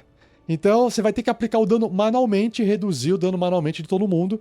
E isso, na parte automatizada, para mim é muito bom, porque você joga uma bola de fogo lá, explode, de fato explode automaticamente, causa dano automaticamente, faz tudo no automático. Essa é a parte boa da automação. Agora, o pessoal que joga no presencial resolve esses problemas de outras formas, né? E o pessoal também no presencial, ou nessa versão old school, é o pessoal que também já tá esperando esse tipo de... é isso mesmo, eu tô aqui pra curtir, eu tô aqui pra tomar um negócio, conversar com a galera, dar risada. Enquanto o mestre tá lá anotando, estamos aqui discutindo. E eu imagino que no 3D, enquanto o mestre tá lá fazendo a conta, anotando os pontos, você tá lá brincando de jogar dado pra cima, você tá brincando de olhar a cena, você tá brincando de fazer o seu personagem morrer, saltitar. Então, gera uma distração o 3D que você não fica... A gente tá aqui há horas mexendo nesse negócio 3D aqui, horas, não, minutos, né? E a gente tá aqui, a gente tá se perdendo, a hora tá passando e a gente tá aqui, ó, brincando na plataforma, na ferramenta. Então, de novo, tem vantagens e desvantagens, né? Deixa eu continuar lendo aqui os comentários e a gente já volta a conversar. O André Luiz Oliveira falou assim, eu acho que ainda sou um RPGista da velha guarda. É o old school que eu falei. Acho interessante e legal em várias situações, mas não acho que temos que nos prender ou ficar restritos. Eu acho uma ferramenta interessante. Eu acho que é isso aí. Acho que a ideia não é prender, é o contrário, é dar liberdade.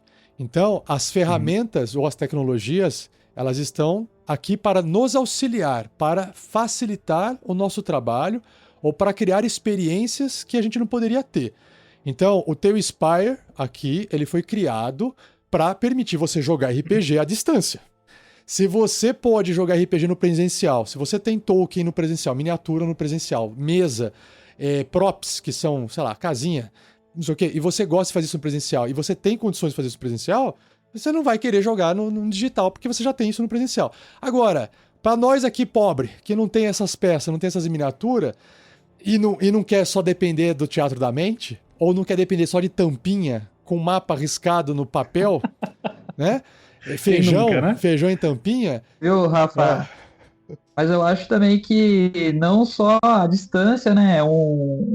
Uma ferramenta dessa também é interessante. Se cada um tem a possibilidade de ter sei lá, um notebook, um desktop perto um do outro ali, usar essa ferramenta também, mesmo no presencial, acho que é válido. Tem razão. Sim. Você válido. pode. É muito válido. Exato, você tem razão. Também dá. É muito válido. Eu já vi, inclusive, a minha vontade um dia é fazer uma mesa presencial com uma tela virada para os jogadores, aonde eu tô com a tela que tá mostrando para os jogadores o cenário que eles estão vendo em 3D, e não o slabzinho jogado ali na mesa. Ou usar um projetor, né? Também projetar. Imagina Um projetor legal, seria excelente, também seria maravilhoso, seria muito legal. De novo, é aquilo que você falou, né, Rafa? A tecnologia é da mesma forma que quando a gente está jogando um RPG presencial e a gente não tem as miniaturas para representar um dragão ancião, a gente coloca lá uma garrafa PET, né, seja lá o que for, para fazer a representação daquele objeto. A tecnologia, ela amplia algumas coisas que a gente não tinha antes. E, obviamente, tem outras coisas que ela não vai trazer, mas que parte da nossa capacidade imaginativa de agregar junto com aquela tecnologia aquilo que falta. Sim. Não é porque a gente está usando ali um VVT que seja 3D ou 2D que a gente vai esperar o que a gente espera, que ele traga tudo exatamente que a gente precisa em todos os cenários, de todos os momentos, de todas as narrativas, de todos os sistemas.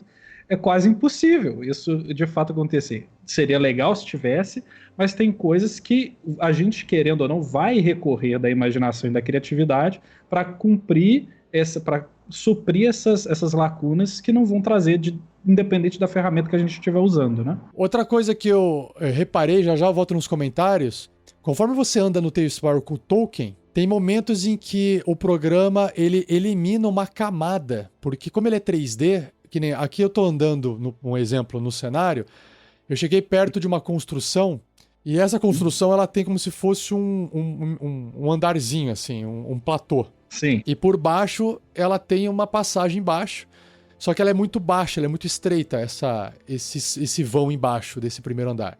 Conforme eu fui andando, eu falei, eu vou tentar entrar embaixo do vãozinho, né?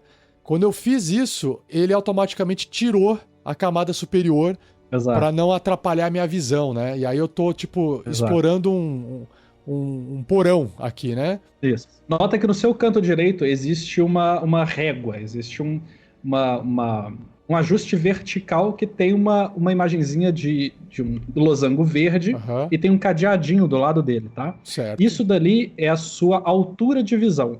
Então, se eu tiver um cenário muito alto, eu posso ajustar essa altura de visão de forma manual, ou quando eu estiver movendo como miniatura, ele vai ajustar essa altura de visão de acordo com a altura da minha miniatura. Tá. Se você clicar no cadeado, ele vai travar essa altura de visão e vai sempre deixar ela na altura que você colocou, tá? Se você clicar nesse cadeado, isso nunca vai alterar. Se você clicar no íconezinho verde, no losango verde, e mover ele, move o verdezinho sem ser o branco, ele vai mostrar as alturas das construções e todos os slabs acima. Então imaginem que nós estamos vendo uma torre de 5, 6 andares e a gente pode, quase como uma cebola, ir descascando essas camadas dessa torre, mexendo nessa altura de visão da ferramenta. Caramba, nossa, bastante, bem complexo, né? Bastante coisinhas, bastante detalhes, assim, bem bonito. É por isso que às vezes é melhor ficar na visão do narrador, que ele mesmo controla essas visões para todo mundo. Exato. Pra, de novo, né, a galera não se perder nesse controle todo. Sim, exato. Eu imagino aqui que, da mesma forma que quando você joga na mesa, que a ideia do Tolkien é para te dar visão e durante um combate tático te dá essa oportunidade de fazer as escolhas táticas de combate. Fora isso, eu imagino que os jogadores não vão ficar, andando muito com o Tolkien direto, andando pelo cenário. Acho eu que seja o mestre que depende. Gente, agora vocês querem ir pra taverna? Vamos pra taverna. Aí o mestre arrasta os tokens, leva até a taverna e o pessoal já chegou na taverna. né? Pra não ficar Isso. andando... Aí né? voltando naquela discussão que o Anderson trouxe lá quando a gente começou a Anderson Lira, quando a gente começou a demonstrar o Tailspire. A ideia não é fazer da ferramenta um MMO onde você vai andar com o seu personagem como se você estivesse explorando o cenário. Nada impede que você faça isso, né? Nada impede que você faça isso. Mas por uma premissa narrativa de uma linha de história, não faz sentido. Porque se você quer contar, se você quer levar o grupo de acordo com eu tenho que ir por exemplo, nós queremos ir na taverna buscar algumas informações sobre o paradeiro de sei lá quem que está desaparecido. Se você deixar os jogadores livres demais dentro de um cenário, principalmente se você tiver modelado todo um cenário ali, esquece a taverna, cada um vai para um lugar. Um vai para o esgoto, outro vai conversar com alguém que está na rua, outro vai para outro NPC qualquer. Então o objetivo da ferramenta não é esse. Claro que nada te impede de fazer isso, mas o objetivo dela é que você traga de forma mais coesa possível a cena que você quer representar, né? Eu atualmente nas minhas mesas eu uso a parte das miniaturas só na hora da batalha mesmo, né? Porque o resto Perfeito. É bem narrativo, né? Perfeito, exato. Eu gosto de usar o Tailspire em basicamente duas situações. De combate, que é onde que eu acho que o Tailspire realmente brilha, que ele vai dar uma dimensão totalmente diferente pro combate. E quando eu quero ser muito visual em uma cena, ou um lugar, ou uma cidade, ou um monumento específico. Quando eu preciso que os personagens e os jogadores estejam de fato sintonizados com aquilo que eu estou narrando. Fora isso, é uma narrativa comum de RPG. Você vai estar contando a história e contando o que eles estão vendo, contando o que você quer que eles vejam a todo momento. Deixa eu ver mais perguntas aqui, continuar a leitura, que eu parei no meio. O Vinícius falou que tá achando sensacional. Valeu, Vinícius. Vinícius Mendes aqui, a transmissão. O Neros perguntou, é uma série visitando e apresentando os principais VTTs? Sim, essa é a ideia, tá, Neros? A gente tá começando aqui com o Tailspire, mas porque conheci o Daniel, que mestra usando o Tailspire. Então eu acho legal, vou trazer até outros mestres que conhecem outras ferramentas para poder apresentar aqui para vocês. O Breno Baiardi apareceu aqui falando um salve povo, falou que depois vai ver. O Ratzon escreveu, eu nisso aí a primeira coisa que eu faria era comprar uma Winged Boots, as botinhas aladas, porque aí, porra, o cara fala, agora eu tô voando, eu vou visitar o cenário 3D voando igual maluco, né? Legal, cara. E essa é uma das possibilidades. É até legal a gente falar disso, porque existem esses jogadores que gostam de ter essa visão ampla de uma cena, né? Porque imagina, por mais que a gente narre uma visão aérea de uma cidade, a não ser que você passe 30 minutos narrando tudo que tem numa cidade de onde você está vendo uma visão top-down, você não vai conseguir descrevê-la toda.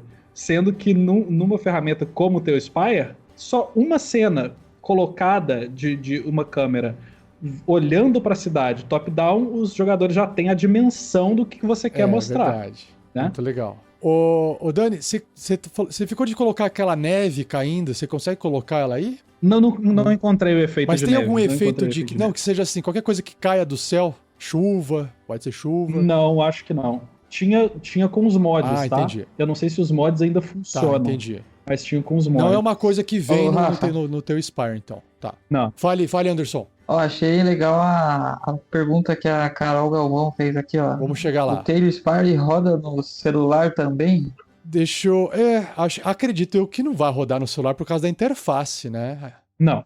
A gente vai falar disso um pouquinho lá quando a gente chegar no tópico de desvantagem. Tá, vamos... Tá. Eu vou ler as perguntas aqui, a gente complementa a pergunta da Carol, mas a resposta curta é não. Não. Exato. Aqui Exato. o irmão do Daniel aqui, ele... o Pedro Souza falou assim, o Tailspire é excelente para imersão, principalmente em mesas online. Legal. O irmão, o RF Brasil, senhores, em tempo, a dinâmica de rolagem de dados no Tailspire é customizável?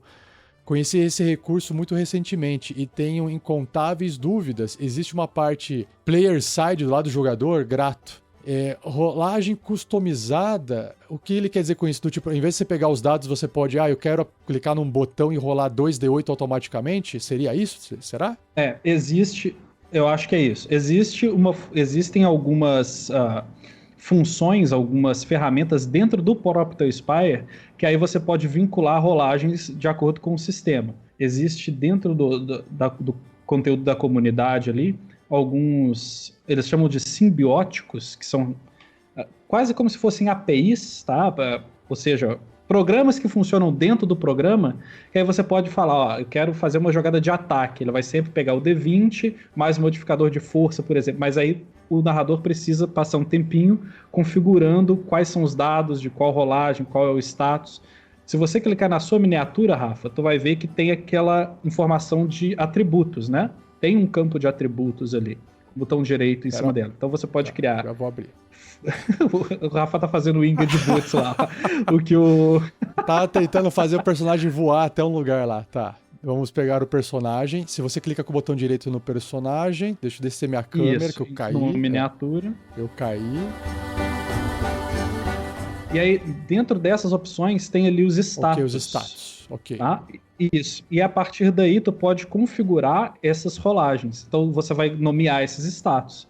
O status força, o status agilidade, seja lá qual que for o sistema que você queira usar. Tá, Anderson? Então, por exemplo, por que ele não está vinculado a uma mecânica? Porque como eu tenho a possibilidade de criar e nomear os status que eu quiser, então eu posso usar qualquer mecânica dentro dessa configuração de status e depois configurar as minhas rolagens lá com os simbiotes de acordo com o status de cada sistema. Porque nem todos os sistemas usam os mesmos status, né? Legal. Vamos continuar aqui nas perguntas, então, para a gente poder ir respondendo o pessoal.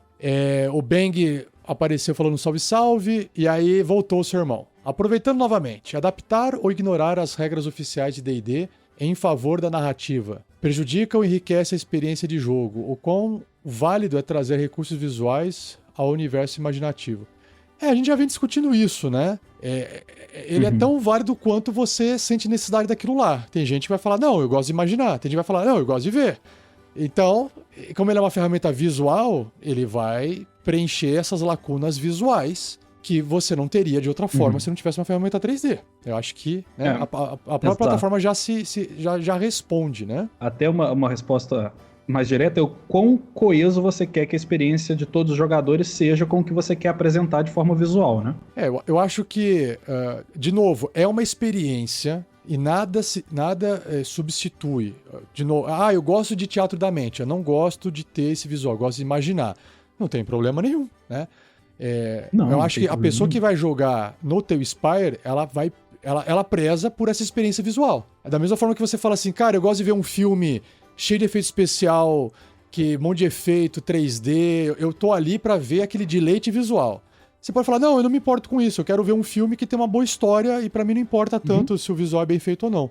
Então, é gosto pra tudo. É óbvio que uma coisa não exclui a outra. Você pode ter um filme ou uma partida no teu Spire com uma experiência hiper rica de RPG, mesmo tendo visual, da mesma forma que você pode ter uma experiência super rica sem ter o visual. Aí o que vai mandar, porque o teu Spire não garante uma boa partida de RPG. Exato, perfeito. Ele é uma ferramenta, ele é só uma ferramenta. Né? Ele é só um gerador de cenário 3D para te ambientar a partida. Mas isso não garante que a partida vai ser boa, né? Exatamente. Da mesma forma que se eu tiver um martelo, não garante nada que eu vou bater um prego. É quem tá batendo o martelo que vai dizer se o prego vai ser pregado ou não. Exato.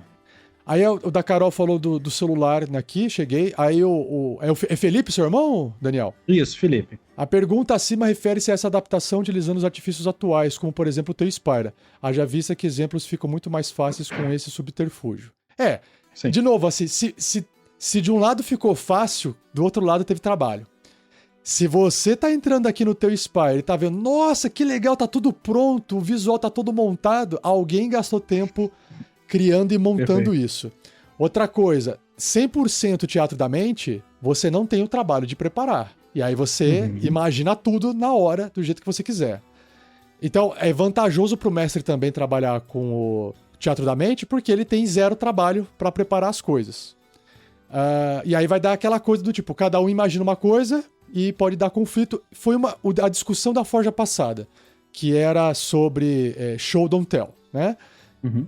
Tem esse conflito de se você não mostra nada, imagina tudo, o que pode acontecer, se você mostra muito, não imagina nada, e aí vai do gosto, tá, pessoal? Isso aqui é questão de gosto.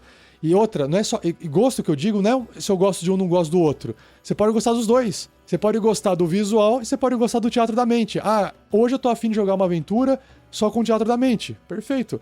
Hoje eu quero jogar uma aventura com visual. Perfeito também. Mas Uma aí coisa também vai do outra. momento, né, Rafa? Por exemplo, em uma viagem, você pode rolar um encontro aleatório que tu não tem nada preparado num teu Spire pra demonstrar aquele encontro. Então você vai ter que usar o recurso de teatro da mente. E tem Exato. outras situações que o teatro da mente não vai ser o melhor, porque você precisa que os jogadores vejam algo que você tem o recurso do teu Spire, não tem por que você recorrer ao teatro da mente, porque nem sempre você consegue conduzir os jogadores no teatro da mente a chegar a um ponto que você queira que não seja forçado, que eles vão achar que você está forçando ele para aquele caminho.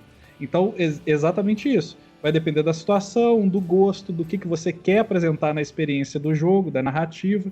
Então, acho que é muito difícil você ter essas definições. Ah, não, 100% tem espaço, 100% teatro da mente.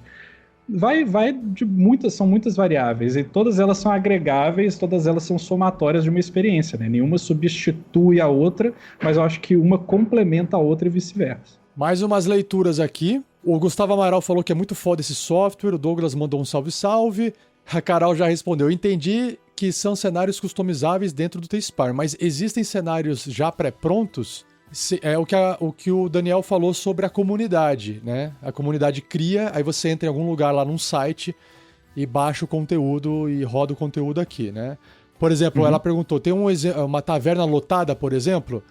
Eu não, mas aí acho que ele vem com os tokens? Ele já vem com os tokens? Vem com tudo. Existem cenários que tem tokens e cenários que não tem, né?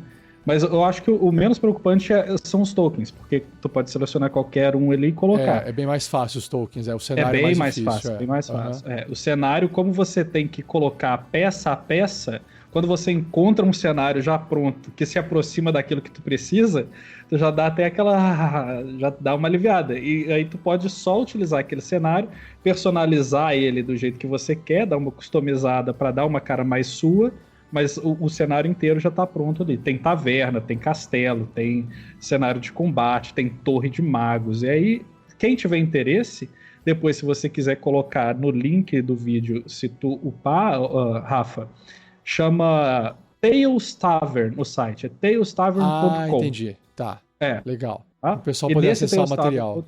Exatamente, tu pode acessar o material todo lá. É muita coisa. A comunidade do T-Spire é muito grande e a galera cria muitos cenários e assim, é um mais bonito que o outro, tá? É um mais genial do que o outro. Então tu não precisa, quando tu tá usando uma ferramenta como essa, não precisa nem te preocupar em esse cenário que nós estamos vendo aqui agora, eu criei ele do zero. Esse daí foi eu todo que fiz. Mas quando você quer uma coisa mais ágil, né, não tem muito tempo para gastar, tu vai na comunidade, procura por um ambiente, procura por um termo que você quer, uma arena, por exemplo, que pode ter certeza que já tem alguma coisa criada pela comunidade que tu consegue usar. Tá. Uma última curiosidade que eu tenho, depois acho que eu passo pro Anderson, a gente vai para as desvantagens pra gente poder encerrar. A gente já tá aqui há 1h30 já.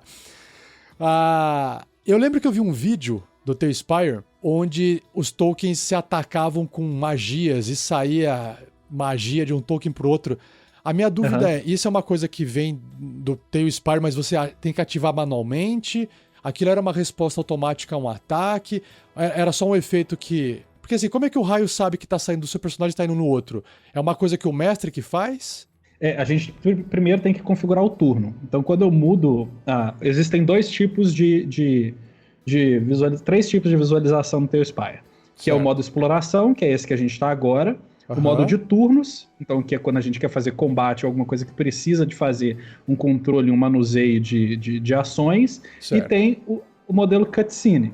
Então, se eu quiser fazer uma apresentação no estilo mais filmográfico, eu coloco nesse modelo cutscene e faço essa apresentação O quase modelo como uma cutscene cena de é esse que é a cinema, né? barra preta, ela dá uma fechadinha assim. Isso, Em cima e exatamente, embaixo na tela. Isso, exato. E aí fica uma coisa mais visual e eu consigo fazer uma panorâmica, demonstrar o cenário de uma câmera que voa, que mostra o dragão se aproximando, aquela coisa bem cinematográfica mesmo. Tá. Na configuração de turnos de iniciativa, eu defino quais que são as miniaturas que vão participar desse turno, né, as roladas de iniciativa, e uma vez definido isso, eu defino meu turno e aplico ele, e quando a gente está dentro do turno de iniciativa, quando você clica na sua miniatura, você tem a possibilidade de usar as ações de ataque.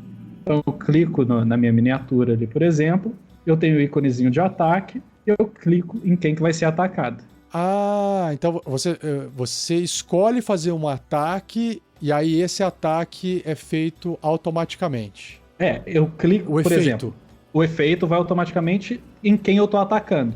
Então, como a gente está estamos com o seu personagem selecionado, tá? A Estamos no turno mocinha do de seu vermelho personagem. aqui. A mocinha de vermelho, Tá. isso. A Femme Fatale. Se Tá. você clicar no inimigo, digamos que tem um inimigo do seu lado, com o botão direito, tem a opção de ataque.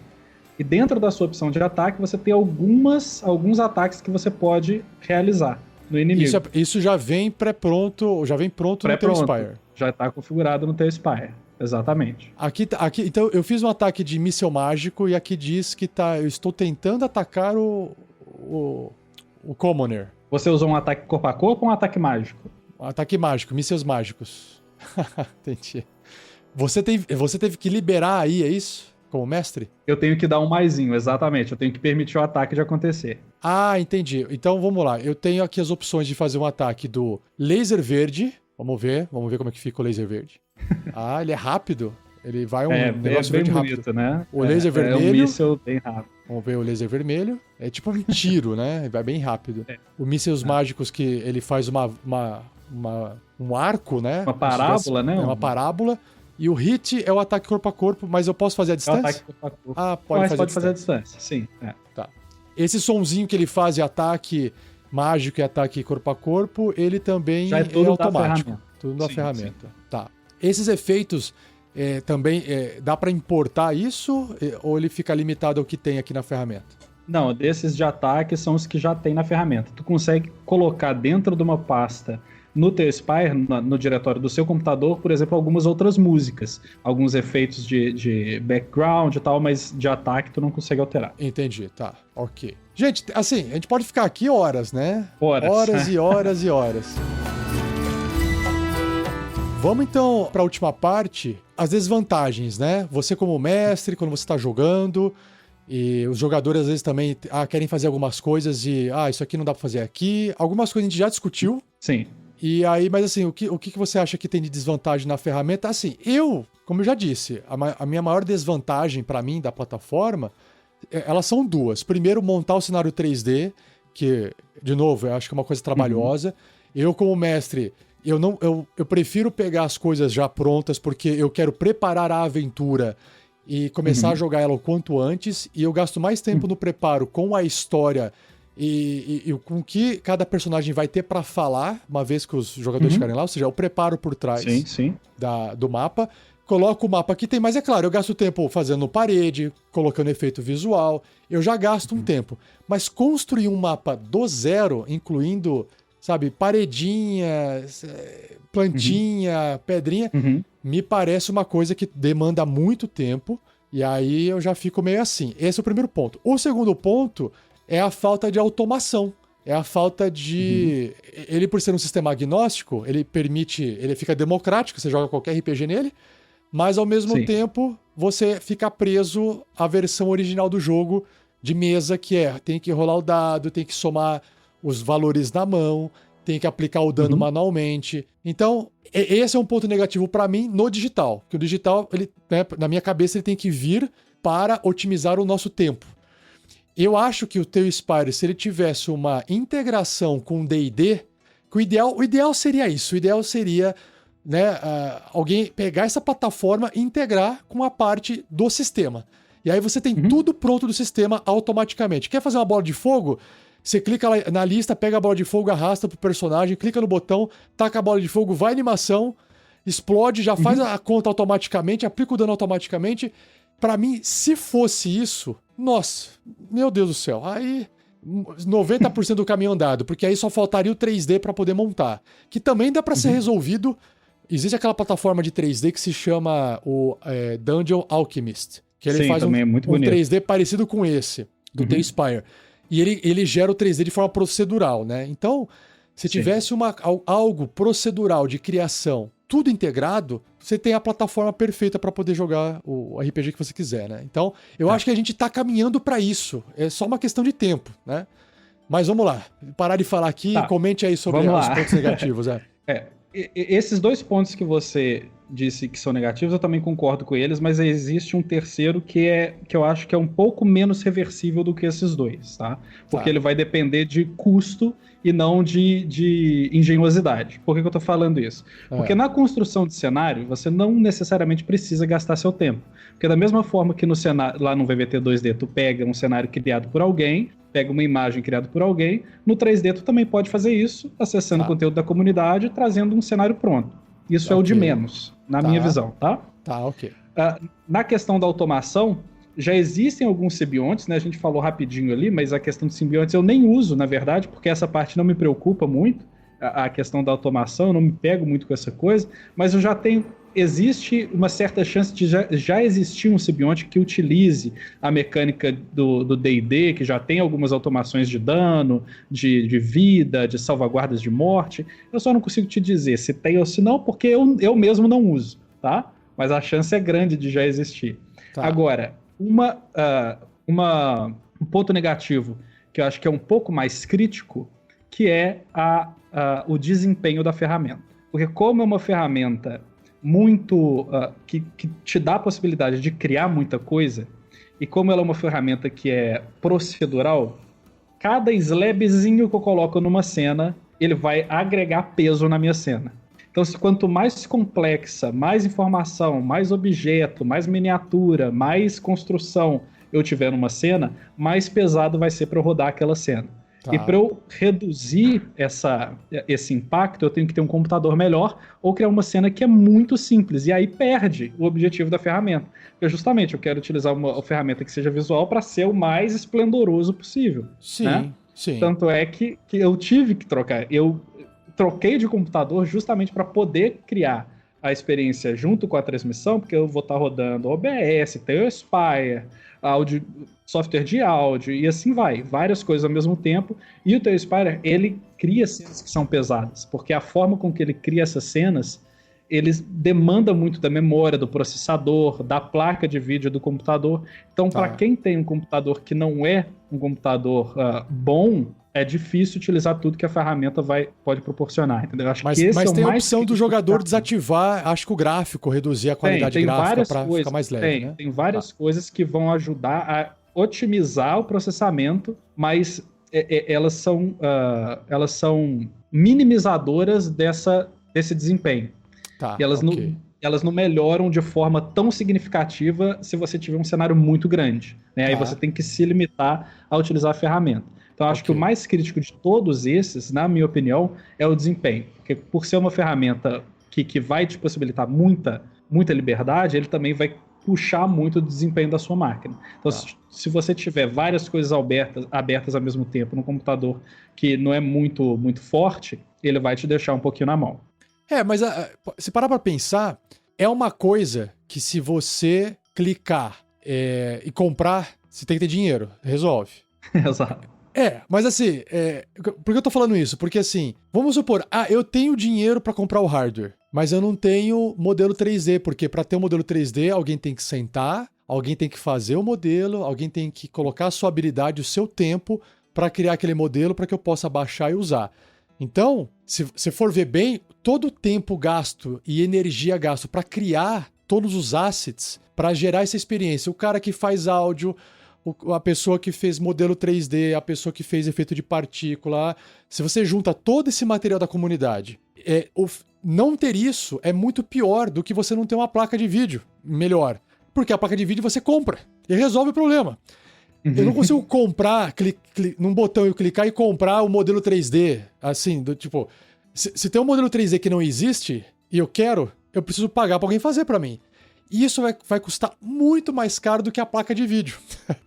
Então, mesma coisa pra jogar RPG, que a gente vai entrar nesse assunto daqui a pouco, que é o seguinte, se você quer jogar RPG no teu Spire, o seu problema não é não ter a placa de vídeo. Porque a placa de vídeo, como eu disse, você compra uma vez só e ela vai durar um bom tempo na sua mão com o teu Spire. Agora, verdade. Agora, quem é que vai mestrar pra você? Quem é que vai preparar a aventura pra você? Quem é que vai fazer isso? Não tem como você comprar isso pronto, a não ser que você alugue um mestre. É verdade. Não tem outra opção, a não ser alugar o mestre. Então, ainda o custo vai ser menor do hardware. O hardware, ele custa uma vez só uma paulada, né? Pau! Mas depois você vai usando aquele hardware e você vai, conforme os dias, os anos vão passando, você dissolve aquele gasto no decorrer dos dias e dos anos. Então, e no caso do teu Spire, nem sempre todos os jogadores não precisam ter a ferramenta, né? No nosso caso, por exemplo, no meu caso, eu já tenho a ferramenta, eu posso só compartilhar a tela dos jogadores e aí é recurso da minha máquina que está sendo consumido e não de quem precisa jogar mesmo, né? Já que você citou nisso, esse também não é uma outra desvantagem? Todo mundo tem que ter uma cópia do software? É verdade. Se você quiser mexer na ferramenta, por exemplo, eu tenho uma mesa que a maioria dos jogadores já tem o teu Spire, mas eles nem fazem questão de entrar, porque como eu já faço compartilhamento de tela e faço eu mesmo o controle de tudo dentro do teu Spire, não existe a necessidade deles abrirem o jogo, a plataforma, né? Mas para quem quiser entrar na plataforma e mexer na sua própria miniatura, sim. Tem que ter ou comprar a plataforma ou comprar um site, né? Para jogar. Mas aí recai no que eu falei. Comprar a plataforma custa quanto? R$50? R$50. Então, você paga R$50 uma vez só e acabou o seu problema, né? Exato. Uhum. Então, são coisas que você resolve de forma muito fácil, se você tiver o dinheiro, né? Sim. Mas tem coisas que mesmo com dinheiro você não consegue resolver. Que é tipo... Eu quero um mapa pronto pra eu poder sair jogando. Não tem. Eu quero que o jogo jogue automaticamente pra mim, ele funcione. Não tem. Se não tiver um mestre, se não tiver uma comunidade que fez aquele material, se não tiver uma pessoa que monta aquilo, não tem. Não há dinheiro que faça aquilo aparecer pra você. Agora, aí você tem que pagar por um serviço, aí é outra história, né? É outro tipo de coisa. Mas mais algum tipo de desvantagem você lembra pra listar, Dani? Alguma coisa que você identificou? Não, acho que nós já falamos um pouco, de até uma forma mais geral, né, sobre a ferramenta, sobre vantagens e desvantagens, mas eu acho que tocamos bem no que são as vantagens e desvantagens que a ferramenta oferece. Ah, legal. Anderson, pergunta, mais algum comentário que você queira fazer antes de eu ir pros finalmentes aqui? Não, pode ir pros finalmente aí, você já... Tá. Já, como que se fala, já descreveram bem, já... Tá satisfeito? Tô satisfeito já. A Carola fez um comentário que eu vou ler aqui, ela falou assim, ó, se tá difícil fazer online, vocês nem imaginam que o Anderson Camargo faz tudo isso na mão. Cara... Que legal, tá ótimo. É outra coisa, jogar pessoalmente é outra coisa, né? Mas a tecnologia tá aí pra ser usada e pra ser explorada também ao nosso favor, tem né? gente que não consegue jogar presencialmente, tipo eu. Você mora no interior, deve ser diferente a vida, né? Aqui, cara, cidade grande, você não sai de casa, você fica em casa e faz as coisas tudo online. Muito bom, gente. Assim, olha, falar uma coisa pra vocês aqui, né? É uma delícia, tá? A experiência de mexer no teu Spire, mexer o tokenzinho, andar pelo cenário e ter essa experiência visual é delicioso, tá? É delicioso. É muito legal mesmo. É muito gostoso. Legal pra quem tá vendo a live aí, a exploração dessa camponesa aí, que ela saiu lá da entrada lá da fortaleza. Tá andando pelo cenário inteiro. Nossa, não, é pra quem tá ouvindo futuramente aí o podcast, não vai ter essa visão, essa experiência, vai, essa visão, mas nossa, ó, pra quem viu como que se fala? Transmissão? Aí a aventura dela. Ela passeou pelo cenário, eu tô explorando. Vou ter que criar essa NPC agora dentro do meu universo pra fazer jus, né? A exploradora, a que fica perseguindo. A Stalker. Exploradora Carniceira, já tem até um nome, um título. Vai virar lenda. Ela fica sempre. Ela mantém uma distância, ela tá sempre seguindo os personagens. Maravilha. Bom, pessoal, para a gente poder ir para os finalmente, eu tenho mais algumas informações que acho que vai interessar alguns que estão acompanhando isso agora, nesse momento. Deixa eu voltar aqui para a tela. A gente respondeu algumas perguntas, mas eu queria fazer aqui um jabá para vocês, que é sobre o Dani Berbari aqui. Ele é um mestre de D&D e ele usa o teu Spire e está oferecendo o seu serviço de mestre de aluguel dentro do site da RPG Next. Basta você acessar rpgnext.com.br/loja. Lá dentro vai ter a aventura dele. Qual que é o nome da aventura, Dani? Ethelon. É assim que fala, né? O reino dos... Isso, a história dos reinos, das alianças quebradas. Mas tá lá assim, Aventura de D&D com o mestre Daniel Berbari. É o título do serviço. Mas olha só que legal. O Dani já é um mestre experiente. Ele já tem jogadores com ele no serviço. E esses jogadores deixaram vários comentários que eu vou ler aqui pra você. Então, eu vou começar aqui de cima pra baixo com o Douglas Suezo. Ele escreveu assim: com certeza, uma das melhores mesas que já joguei, recomendo demais. O Pedro Souza escreveu: participo de uma mesa com o Daniel há mais 8 anos. E ele criou um universo muito vivo e com uma cara própria, tanto em personagens quanto localidades e elementos da trama. Além disso, a comunicação entre mestre e jogador é excelente para alinhar as expectativas e ideias. E tudo é construído de forma realmente colaborativa e participativa. Lembrando que, se eu não me engano, o Dani é o único mestre, se não for o único, é um dos poucos, que tem uma aventura própria, uma campanha própria, um cenário próprio pro D&D. Quinta edição, né, Dani? É quinta edição, né? Isso aí, quinta edição. Tá. Então, não é uma aventura pré-pronta lá da Wizards, como a maioria das mesas tem. Ele criou o próprio universo, o próprio mundo, então a aventura é nesse mundo dele. É isso que o Pedro Souza comentou aqui. O Douglas Suezo voltou, ele falou: faltou mencionar também personagens memoráveis e um mundo rico demais, fora a baita imersão de jogo sem arrependimentos.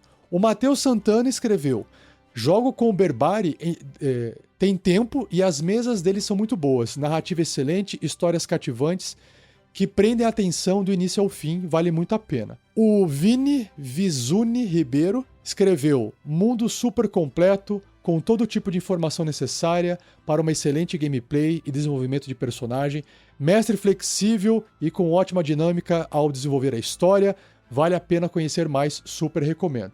Você acha que acabou por aí? Tem mais! O Geiser Soares: as descrições e ambientação do cenário são extremamente detalhadas, o narrador tem uma grande preocupação em apresentar um cenário com uma história rica em lore, tornando a experiência muito recompensadora. O Wilson Lemos: com toda certeza vai encontrar mesas com narrativas envolventes, com mistérios e dilemas intrigantes, NPCs carismáticos, rico cenário que dá vontade de absorver toda a informação possível, se os dados permitirem. Recomendo de verdade você se dar essa experiência, pois será horas que você vai entrar nesse universo e quando terminar a sessão vai querer que a próxima chegue logo. Só elogios, né? Gabriel Gomes Rodrigues: a primeira mesa que participei já faz uns 5 anos, é sem dúvidas a melhor.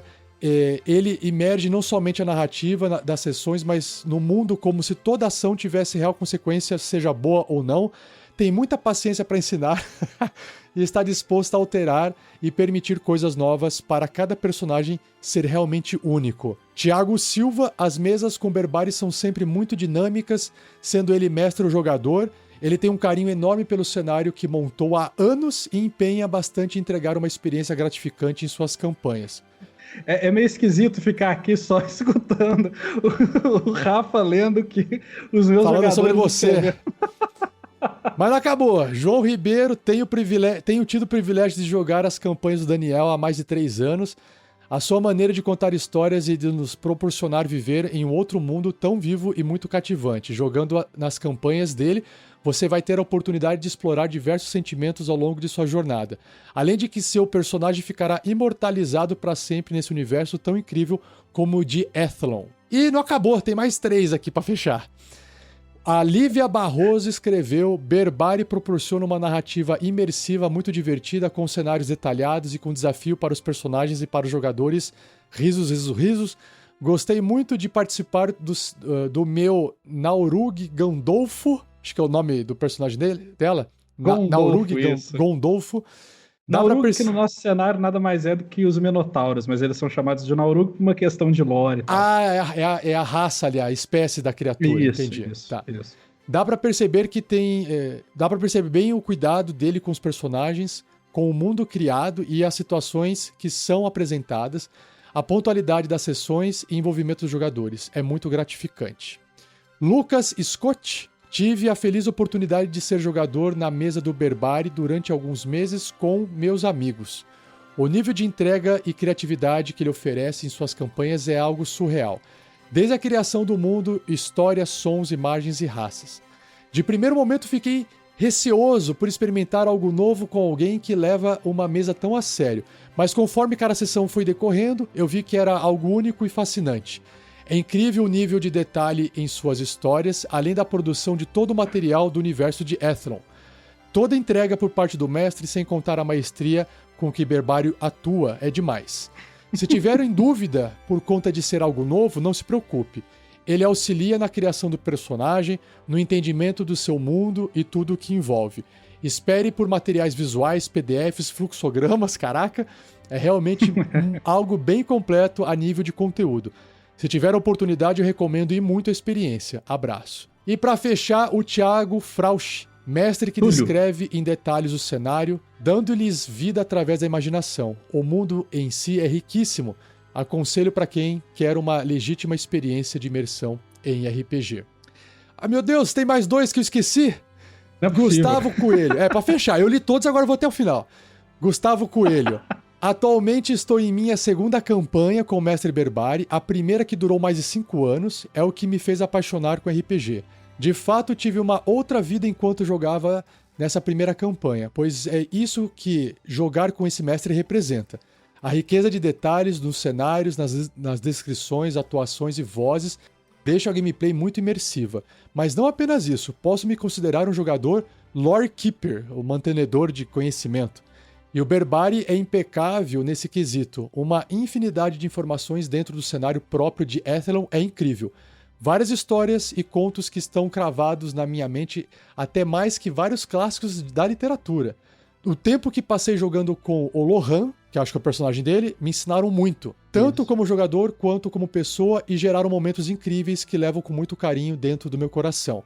E agora nessa nova campanha como Natasha, apesar de ser uma campanha recente, já conta também com momentos únicos, impactantes e que me deixam contando os dias até a próxima sessão. De fato, jogar com o mestre é como ter uma espécie de segunda vida te esperando uma vez por semana para explorar, viver, criar laços e aproveitar todos os tipos de emoções possíveis. E o último comentário, deixa eu ver se é o último mesmo. É o último mesmo. Nathan. Agora é o último, né? Pelo menos aqui de hoje. Meu primeiro contato com D&D foi com Berbari. E mesmo sem saber nada mesmo, que eu inclusive consegui morrer na primeira sessão. Foi uma experiência muito divertida, porque o Berbari, enquanto mestre, foi muito paciente em me explicar como tudo funcionava e me fez ficar muito à vontade para explorar o mundo de D&D enquanto aprendia a jogar. Destaco também a dedicação dele como mestre, a história riquíssima criada por ele, com tantos conteúdos e detalhes, que, junto à sua capacidade de storytelling, deixaram a experiência muito imersiva. Posso dizer com toda a sinceridade do mundo que fui muito feliz sendo Bjorn, o anão guerreiro, embora por apenas um dia. E sendo Nyx, o gnomo druida dentro do mundo de Ethlon. E assim, eu também posso adicionar aqui, não um comentário sobre o Daniel Berbari, que eu não conheço a experiência dele como mestre, mas ele é uma pessoa muito bacana. Mas eu posso falar o seguinte, se você fizer assinatura com o mestre e não gostar, você fala, não gostei, você tem 7 dias para reclamar de qualquer compra de produto online pela legislação do Código de Defesa do Consumidor. Então você fala assim, ó, joguei, não gostei, quero meu dinheiro de volta. Pronto, a gente devolve seu dinheiro, você não perde nada. Pode falar mesmo que eu não levo pro coração. Você não perde nada, tá? Até hoje isso não aconteceu, a gente não precisou devolver nenhum dinheiro de nenhuma compra, porque a gente seleciona os mestres a dedo. A gente não deixa assim, qualquer mestre entrar lá e cadastra, não. É um trabalho de ver o material que ele tem, conversar com o mestre, orientar, explicar para ele fazer um bom atendimento, etc, tá? Então, existe esse trabalho por trás. Os mestres que estão dentro do site do RPG Next foram selecionados a dedo, tá bom? Seja você também um apoiador desse projeto através do site Apoia-se, se escreve apoia.se/RPGnext. E a partir de R$5, além de você ajudar a gente a bater nossas metas, você também já recebe as suas recompensas. Repetindo, apoia-se/RPGnext.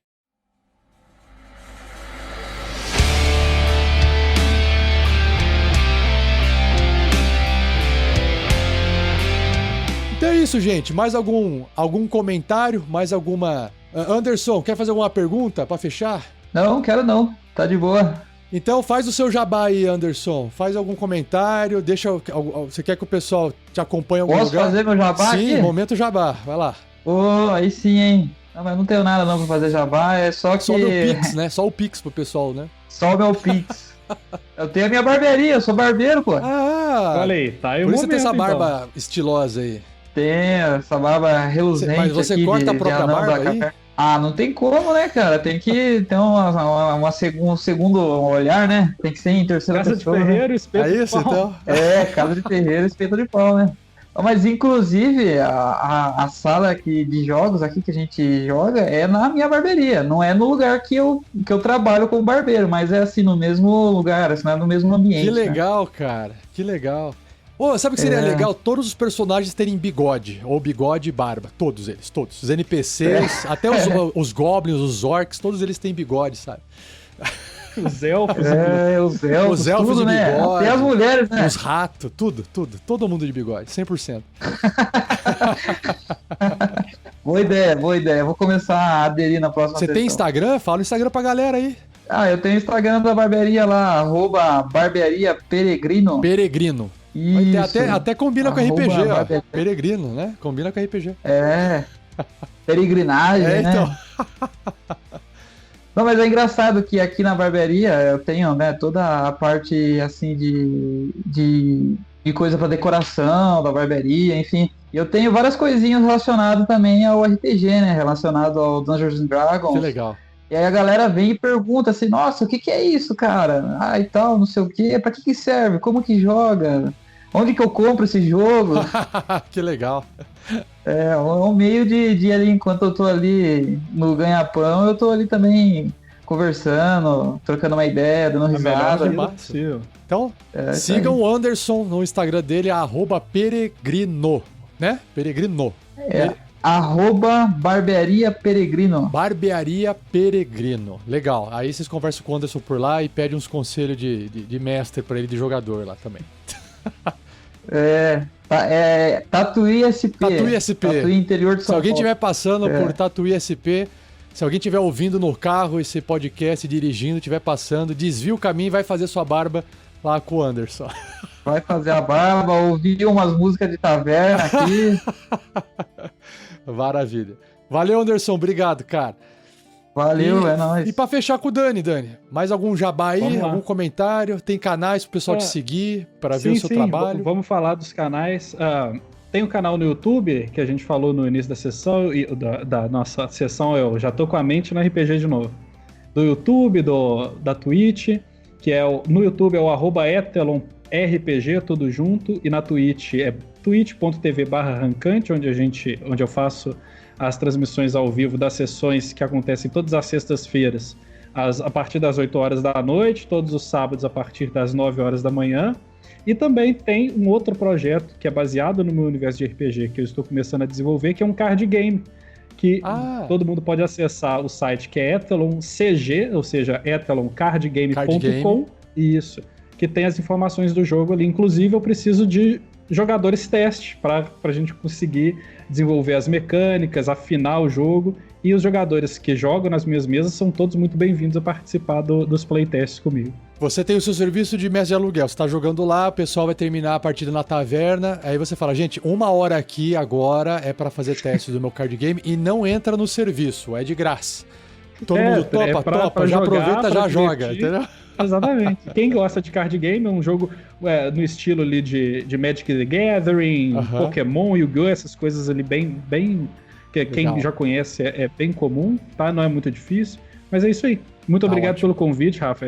Foi um prazer ter contato com você. Fica o meu salve para o João Ribeiro, que além de ser meu jogador, foi quem me indicou entrar em contato com vocês. E eu fiquei impressionado desde o início com o profissionalismo do RPG Next, com o empenho que vocês têm aí. Acho impressionante a quantidade de coisas que você faz, tanto no site quanto no canal.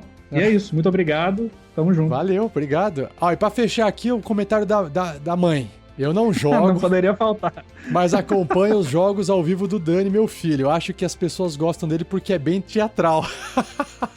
É verdade. É verdade, verdade, não tem posso- como não ser um RPG, né? Exato. O Ratzou, ele completou aqui, ó. Nome do bárbaro de Bigorn, barra... o do bárbaro, Bigorn de bigodinho, né? Do mago, Bigordrin. Bigodrin. Do clérigo, Bigodrin, Bigoprey. Bigoprey. Do ladino, Bigotelth. Paladino, Bigohammer. É todos os personagens do Anderson lá. Tudo de Os bigode. NPCs da cidade começam com Bigo, cidade de Bigo, né? É, Beleza. Pessoal, foi ótimo estar aqui com vocês. Muito obrigado pela participação Prazer, mais Rafa. uma vez, Dani, Anderson. E Valeu. ao pessoal que participou Obrigado. da live aqui, mandando os comentários. Muito obrigado, pessoal. Espero que vocês tenham gostado. Deixe os seus comentários. Não esqueça de deixar o like. E até a próxima transmissão de mesa VTT aí, beleza, pessoal? Um abração pra vocês. Tchau, tchau e até a próxima. Tchau, até. Obrigado. Tchau, Obrigado pela valeu. presença de todo mundo aí. Obrigado. Falou!